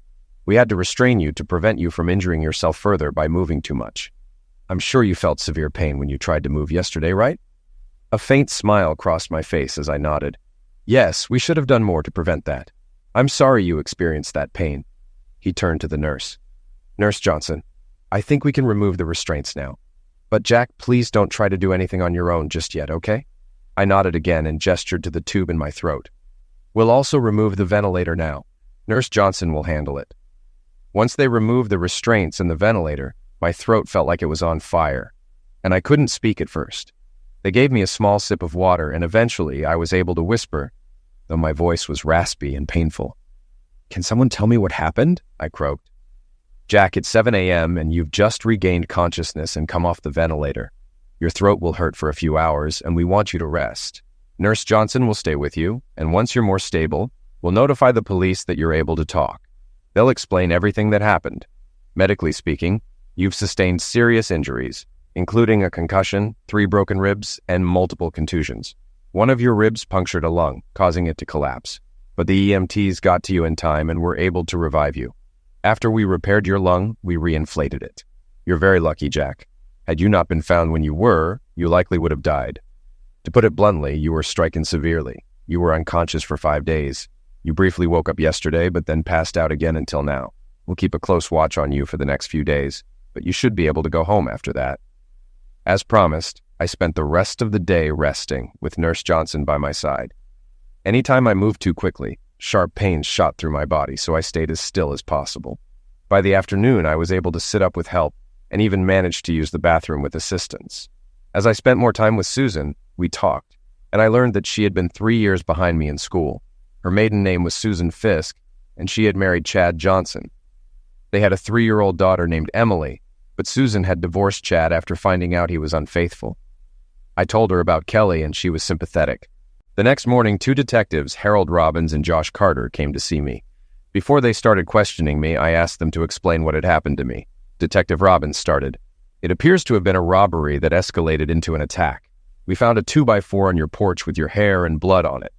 There were no fingerprints, likely because the person wore gloves. There weren't any signs of forced entry, but that's probably because you stepped onto the porch and left the door open. Inside the house, we found several missing pictures from the walls, an empty strongbox in your desk drawer, and ransacked file cabinets. The bedrooms were also searched, with empty drawers and jewelry boxes in the master bedroom. We're not entirely sure what was taken. Detective Carter continued. When you're able to return home, we'll need you to go through everything to see what's missing. The doctor said it could be 3 or 4 days before you're discharged. After that, we'll work with you to update our reports. Robbins took over again. We need to ask you a few questions, Jack. What do you remember about the attack? I sighed. Not much, honestly. I had a couple of beers and was watching the evening news when I heard a vehicle pull into the yard. I got up to check it out and stepped onto the porch. I saw a shadowy figure, and then everything went black. I don't remember anything after that until I woke up here yesterday. I wish I could be more helpful. Robbins nodded. That's okay, Jack. We still need to ask a few more questions to help piece this together. Where was your wife during the incident? My wife and I are separated. We're in the process of divorcing, so I have no idea where she was. Mind if I call you Jack? Robbins asked. Of course, that's fine, I replied. Is the divorce amicable, or is there tension between you two? I thought for a moment. You could say it's not going smoothly. She's contesting the grounds I'm filing under. And what grounds are those? Robbins asked. Infidelity. We have a prenuptial agreement, and if the divorce is filed under those terms, her settlement will be much smaller. That's what she's fighting. Robbins exchanged a glance with Carter before asking, Do you think that could give her a motive to hurt you? I don't believe she would do something like that, I answered firmly. I just don't. Robbins didn't argue, but made a note. We'll check into it just to cover all bases. Is there anyone else who might want to damage you? Any business conflicts, disputes with neighbors, or issues with family? I shook my head. No, nothing that comes to mind. Okay, Jack. When you're feeling up to it, we'll need to do a full inventory of what's missing. I do have a couple of specific questions. Did you keep any cash in the house, especially in that strongbox? And if so, how much? Also, was there anything else of significant value, like jewelry or artwork? Yes, I said. There was some cash in the strongbox, probably around $8,000.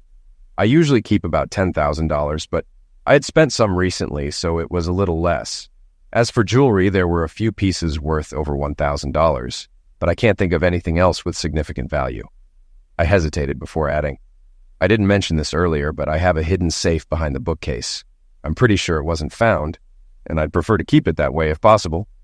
Robbins raised an eyebrow, but didn't push the issue. Fair enough. If you think of anything else, let us know. When you're ready to return home, give us a call and we'll help you take stock of everything. Over the next few days, I slowly got better. I had plenty of time to rest, and when I was awake, I talked with Susan. I had a few visitors, Wally, Amber, David, and Sam. Kelly and her family, except for Amber, didn't come, which made sense given the situation, but I would have appreciated it. Richard, Kelly's lawyer and my old friend, did visit, and I was glad to see him. Everyone who stopped by showed concern and wished me well. Amber and Sam left with tears in their eyes, each giving me a kiss on the cheek. Those 4 days were tough. I slept a lot but had nightmares that left me waking up in a panic, sometimes screaming without remembering the dream.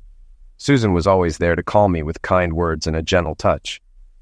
I later found out she stayed at the hospital even when she wasn't working. She said my situation reminded her of her own marriage, and she felt the need to support me. While I appreciated her kindness, my life was too chaotic to consider a deeper relationship, though I said I'd like to stay in touch. When it was time for my discharge, Dr. Julius let me know, and I was relieved to finally go home. Susan helped me pack up and wheeled me out to the lobby where Wally and Amber were waiting. She gave me a big hug, and I could tell she really cared, but I wasn't in a place to think about more than friendship. At home, I was greeted by the mess left behind. Wally and Amber offered to help, but I wanted to go through everything myself first. I promised to call them when I was ready for their help, and they agreed reluctantly. The first thing I did was check the safe behind the bookcase. Everything was still there: cash, certificates, stocks, bonds, and the DVD of Kelly's affair. My laptop and a few Terry Redland prints were gone, but not much else. Some bank and credit card statements had been moved, so I called the banks to warn them my account numbers might have been compromised. Weeks went by, but the robbery investigation moved slowly. Detectives Robbins and Carter kept me updated, but there were no leads since nothing high value had been taken. It was turning into a cold case. They had asked about Kelly, but I insisted she wouldn't have injured me, as she would have received many of the items in the divorce anyway. They seemed to agree and didn't pursue it further. I opened new bank accounts and ordered new checks for safety, though no suspicious activity had been reported. I also bought a new laptop and reorganized my office. Then, one day, while sorting through bills, I saw a statement from Reds Inc., which stood for Remote Electronic Data Storage Solutions. I had video surveillance of my property that was backed up to Reds each night. I hadn't deleted anything from the day of the robbery, so I logged into Reds, found the footage from that day, and downloaded it to my laptop. If the quality was good enough, I planned to give it to the detectives to possibly reopen the investigation and find some answers. As I reviewed the footage, I realized there was nothing useful to give the detectives. I knew then the crime would never be solved. After paying my bills, I started focusing on how to move forward. I reached out to an old college friend who worked at Cargill, one of the biggest grain merchandisers in the U.S., and through him, I arranged a meeting with their acquisition team. It's amazing what connections can do. Within 2 weeks, I had a plan in place with Cargill. I took a brief trip to Las Vegas after handling some business in Phoenix, gambled for a couple of days, then flew home to put my plans into action. I had David arrange a meeting with Gentry Grain where I talked to Kelly, her brothers Tom and Carl, and her sister Amber. David mentioned that with our impending divorce, the grain reserves wouldn't meet state requirements without my share. They quickly agreed to meet, likely because they hadn't thought about the impact of losing my stored grain. At the meeting, I greeted everyone and got straight to the point. I told them to listen before commenting and made it clear that resolving the divorce was my priority. I handed Kelly the final draft of the papers and asked her to sign them. Kelly responded, "Jack, I don't want a divorce. Whatever you think I did isn't worth ending everything we had. Can't we work through this? I don't want to do this in front of my family." I told her firmly, "Kelly, this ends today. The sooner you sign, the sooner we can move on." She grew angry and said, "If you're divorcing me, I'll fight the infidelity claim. That's the least you can do for me." I expected this. I placed a DVD on the table with the divorce papers and said, "If you fight me on this, I'll use this as evidence in court. It's a video of all 8 times you cheated on me at the spa." Amber was shocked and furious, exclaiming, "You didn't, Kelly. How could you?" I confirmed it, detailing each incident with Mario and Steve. "So yes, 8 videos. Sign the divorce papers now, or this goes to court. I'm done playing games." Tom and Carl were stunned, while Amber quietly cried as Kelly signed the divorce papers. I took my copies and put them in my briefcase. Kelly looked shocked, with unshed tears, likely realizing I had solid evidence of her infidelity. But I wasn't done yet. Now, let's discuss the grain issue. With this divorce, you'll lose the value of my stored grain, putting you in violation of your grain license and loan covenants. The bad news? You're in trouble. The good news? I spoke to your father, and he sold me his 52% share of the business since your agreement didn't have a first right of refusal clause. Richard didn't do his best work for you.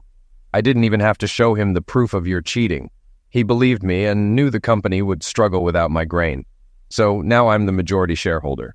You each own 12%, and I've already negotiated a deal to sell my stake to Cargill. You can sell your shares for the same price, and I recommend you do so. Cargill will now evaluate the staff, but I secured each of you a 1-year job guarantee. Make the most of it." The shock turned to anger, and Tom, the eldest, finally spoke up. "What have you done, Jack? You ruined the family business because my sister cheated on you. How did you trick my father into selling?" I replied, "Your father sold his stock to keep you, Carl and Kelly, out of jail. You ask what kind of man I am. Ask yourselves what kind of people you are." I tossed a second DVD onto the table. "This shows you and Carl knocking me that night and stealing from my house. Be glad I chose this path instead of giving this to the police." Kelly finally spoke. "Jack, how could you do this to me?" "Kelly, you've wasted my life. Your father and brothers always treated me like I wasn't good enough. And you've always been deceitful. You cheated on me with Larry Evandale, disrespected our marriage, and worst of all, you almost eliminated me in the attack. Tom and Carl broke my ribs, but it was your kicks that drove a broken rib into my lung. If the paramedics hadn't arrived in time, I would have died. Some best friend, huh?" Kelly fainted, and Amber and Carl rushed to catch her. Once she regained consciousness, I delivered my final words. "Your father sold me his stock to keep you out of jail. He's not proud of his children, except for Amber. I've wasted enough time on you, Kelly. I won't waste any more. Have a nice life." With that, I left. The deals were done, I was free, and Kelly and I divorced. A few months later, the siblings were arrested for attack after the video was sent to the police. Kelly's father was furious and came to confront me, but he had a stroke before I could respond. Karma works in strange ways.